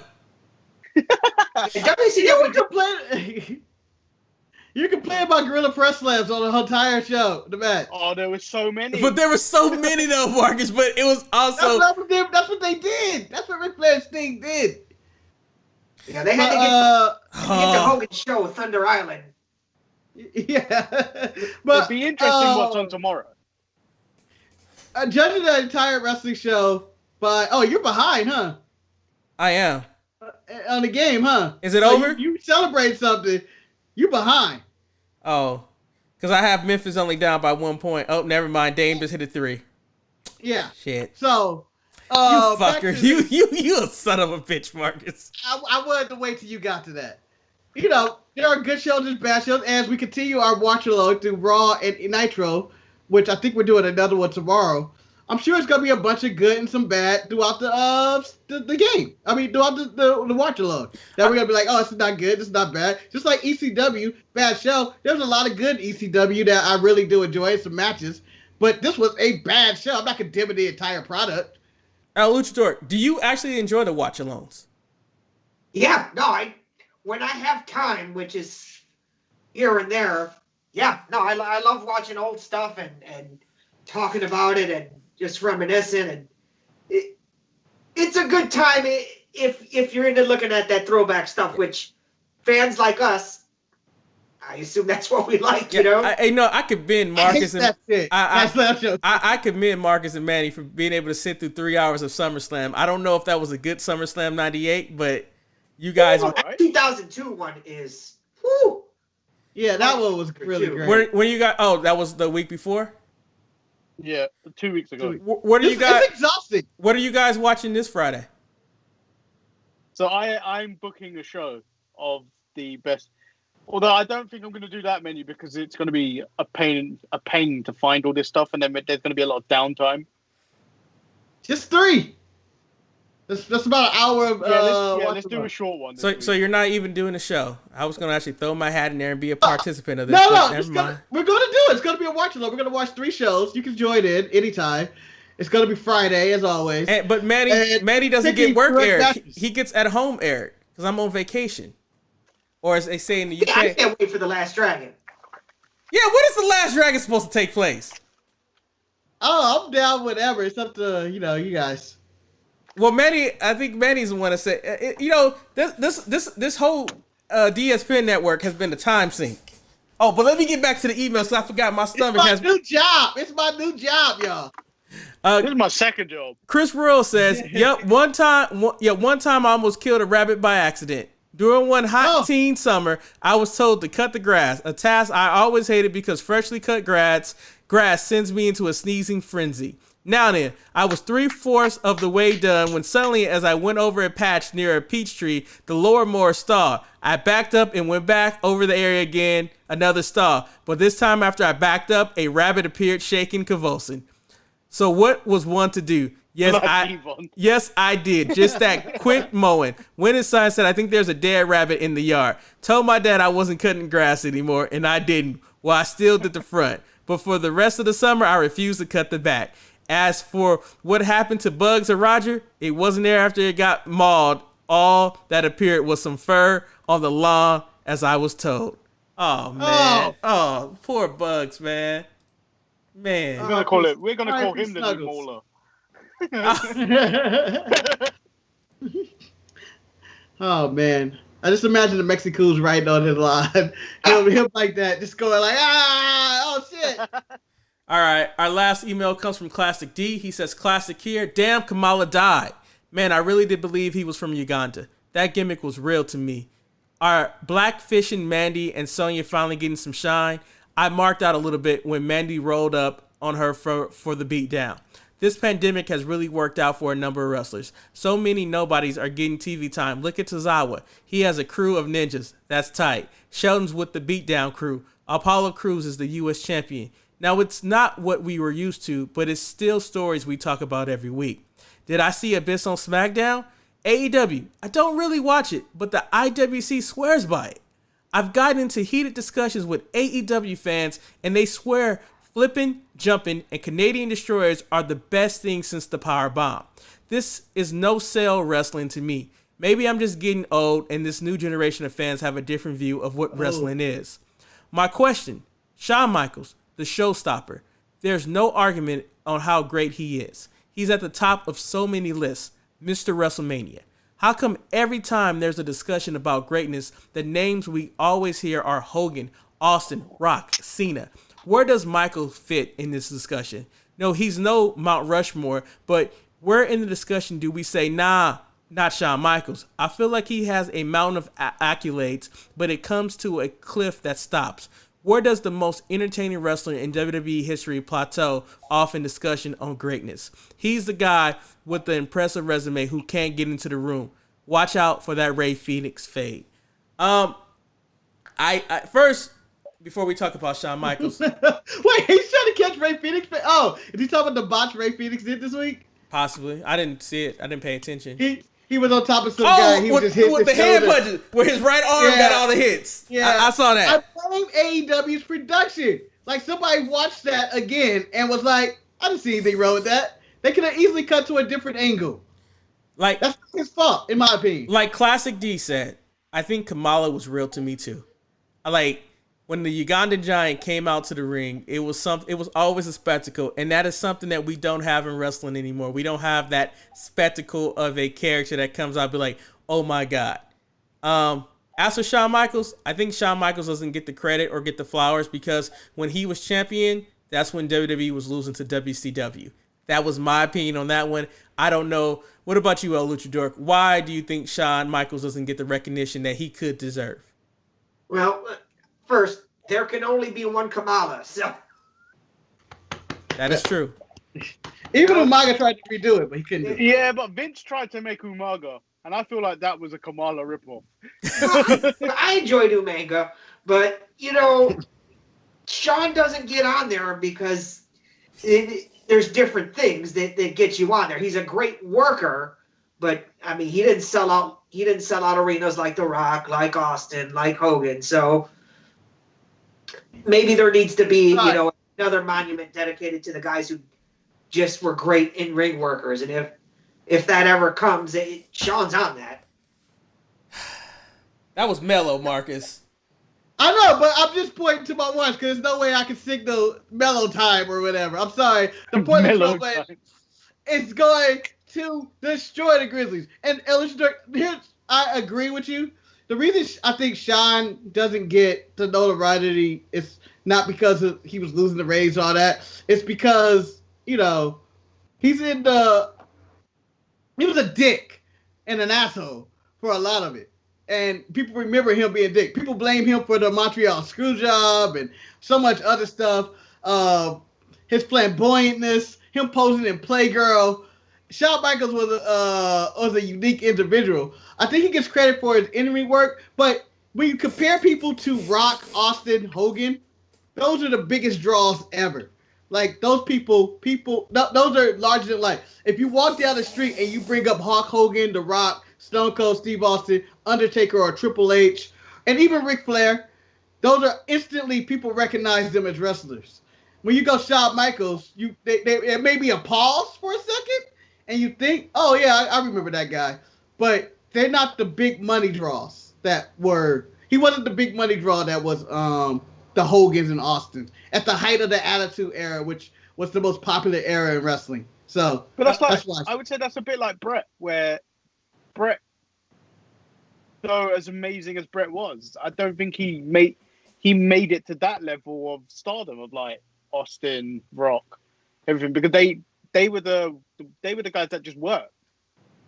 Yeah, and to pass through the time. I feel like they were more transitional than anything, even they had a good following and everything. Well, the champ has said, what? First Angelo, now HBK. Lucha talking crazy about HBK not on Mount Rushmore of wrestling. I don't think he's talking that crazy. But it's not that. He is great, but like, are you trying to compare him to The Rock, or is it about people that draw, or is it about people that do great in-ring work? Can I give a good example? It's like talking about AJ Styles and John Cena, in which AJ is phenomenal. He's great, but he ain't John Cena popular. John Cena huge. I will come down to this, and I know everybody's going to say that I'm a size whore when it comes to this. I think it just comes down to the larger-than-life character. When you look at Shawn Michaels is a regular guy. Like, nothing against him. He's a smaller man, and many men feel like I can whoop his ass. Kind of same thing with Bret Hart. They weren't the largest people out there. Compared to The Rock was imposing. Like, it's like, whoa, look at The Rock. Brock Lesnar, imposing. One of the smaller people is Steve Austin, but the thing about Steve Austin, he talked so much shit, it made him bigger than what he was already. So I think size plays a role into it. If you talk about technical wrestlers, I think Shawn Michaels will be first ballot right then and there, like boom. But he has done so much bad shit behind the scenes that I don't think his peers will ever give him the recognition that he deserves. And that being said, there's somebody that's right next to him, his partner in crime, Mr. Triple H. Triple H will never get the recognition that he deserves because he was there, but he will never be the Undertakers, the Rocks. I don't know. I think Triple H is in a different category on his own. But why, man? So he's gonna have a bigger contribution after his wrestling career, with what he's doing now, and I think that's he's gonna end up being known for the guy that had NXT. Yes, and created more stars. But Manny, I can see your point with that point. But what I'm talking about, when we think about the greats of professional wrestling, I don't think we really throw in the opinions of fans like us. This is where the casual vote comes into play so much more. Because the casual fan, if you ever say, name your favorite wrestlers, it's going to always be the same list. Hulk Hogan, Steve Austin, The Rock, Randy Savage, Ric Flair, people like that. Like, only the hardcore wrestling fans will go out there and be like, oh, Triple H. Well, I think people will name Triple H because Triple H is kind of popular. He's kind of known. Because people still talk about, oh, is that the man that slept with Vince McMahon's daughter? Like, they still remember that storyline for whatever reason. No, that was Macho Man. What I mean, what Sean and Brett did was they made it possible for smaller guys who can go. They have these spots now, and even like a Mysterio or an Eddie or a Benoit, those guys made it possible to get these smaller guys in, and I totally appreciate that. It just like you said, where do you put him? I don't know. I know he's one of the greatest. I'm not saying that. I put it this way: no Shawn Michaels, no Bret Hart. You don't get AJ Styles. You don't get those people. Like you don't get your Daniel Bryan. Fortunate or unfortunately, the new style of wrestling is the smaller guy because there's no more big guys that's going to the game of professional wrestling. And the ones that go, people hate. People can't stand Baron Corbin. But it's like being in like the music industry, right? Or if you're like, the best artists aren't always recognized. It's like a lot of times some of these acts that are like, who's this?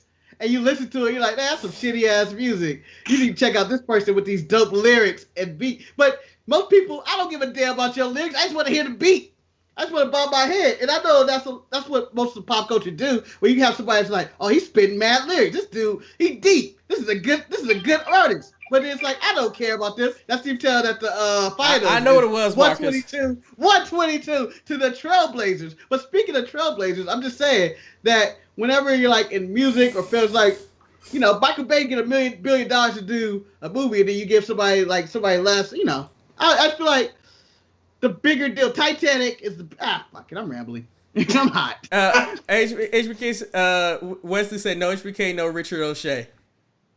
But you know what, guys? I think we had a very good show this week. I would like to thank LuchaDork for joining us. Is there anything you would like to plug or make people reference to since you have this? It's your floor, sir. The floor is yours. I am writing a book, but I'll get back to that more later on. It's poetry and essays. And shit! Speaking of books, where was the Disman this week? He elected not to send in an email this week because of... He elected not to send in an email. Yes, because of the project in works of Disman and I having a show where we will discuss the news that happened in the week. I guess he got tired of seeing the Untitled Manny and Marcus show, so he wanted to have an Untitled Eric and Disman show. I don't know, but we'll see what happens.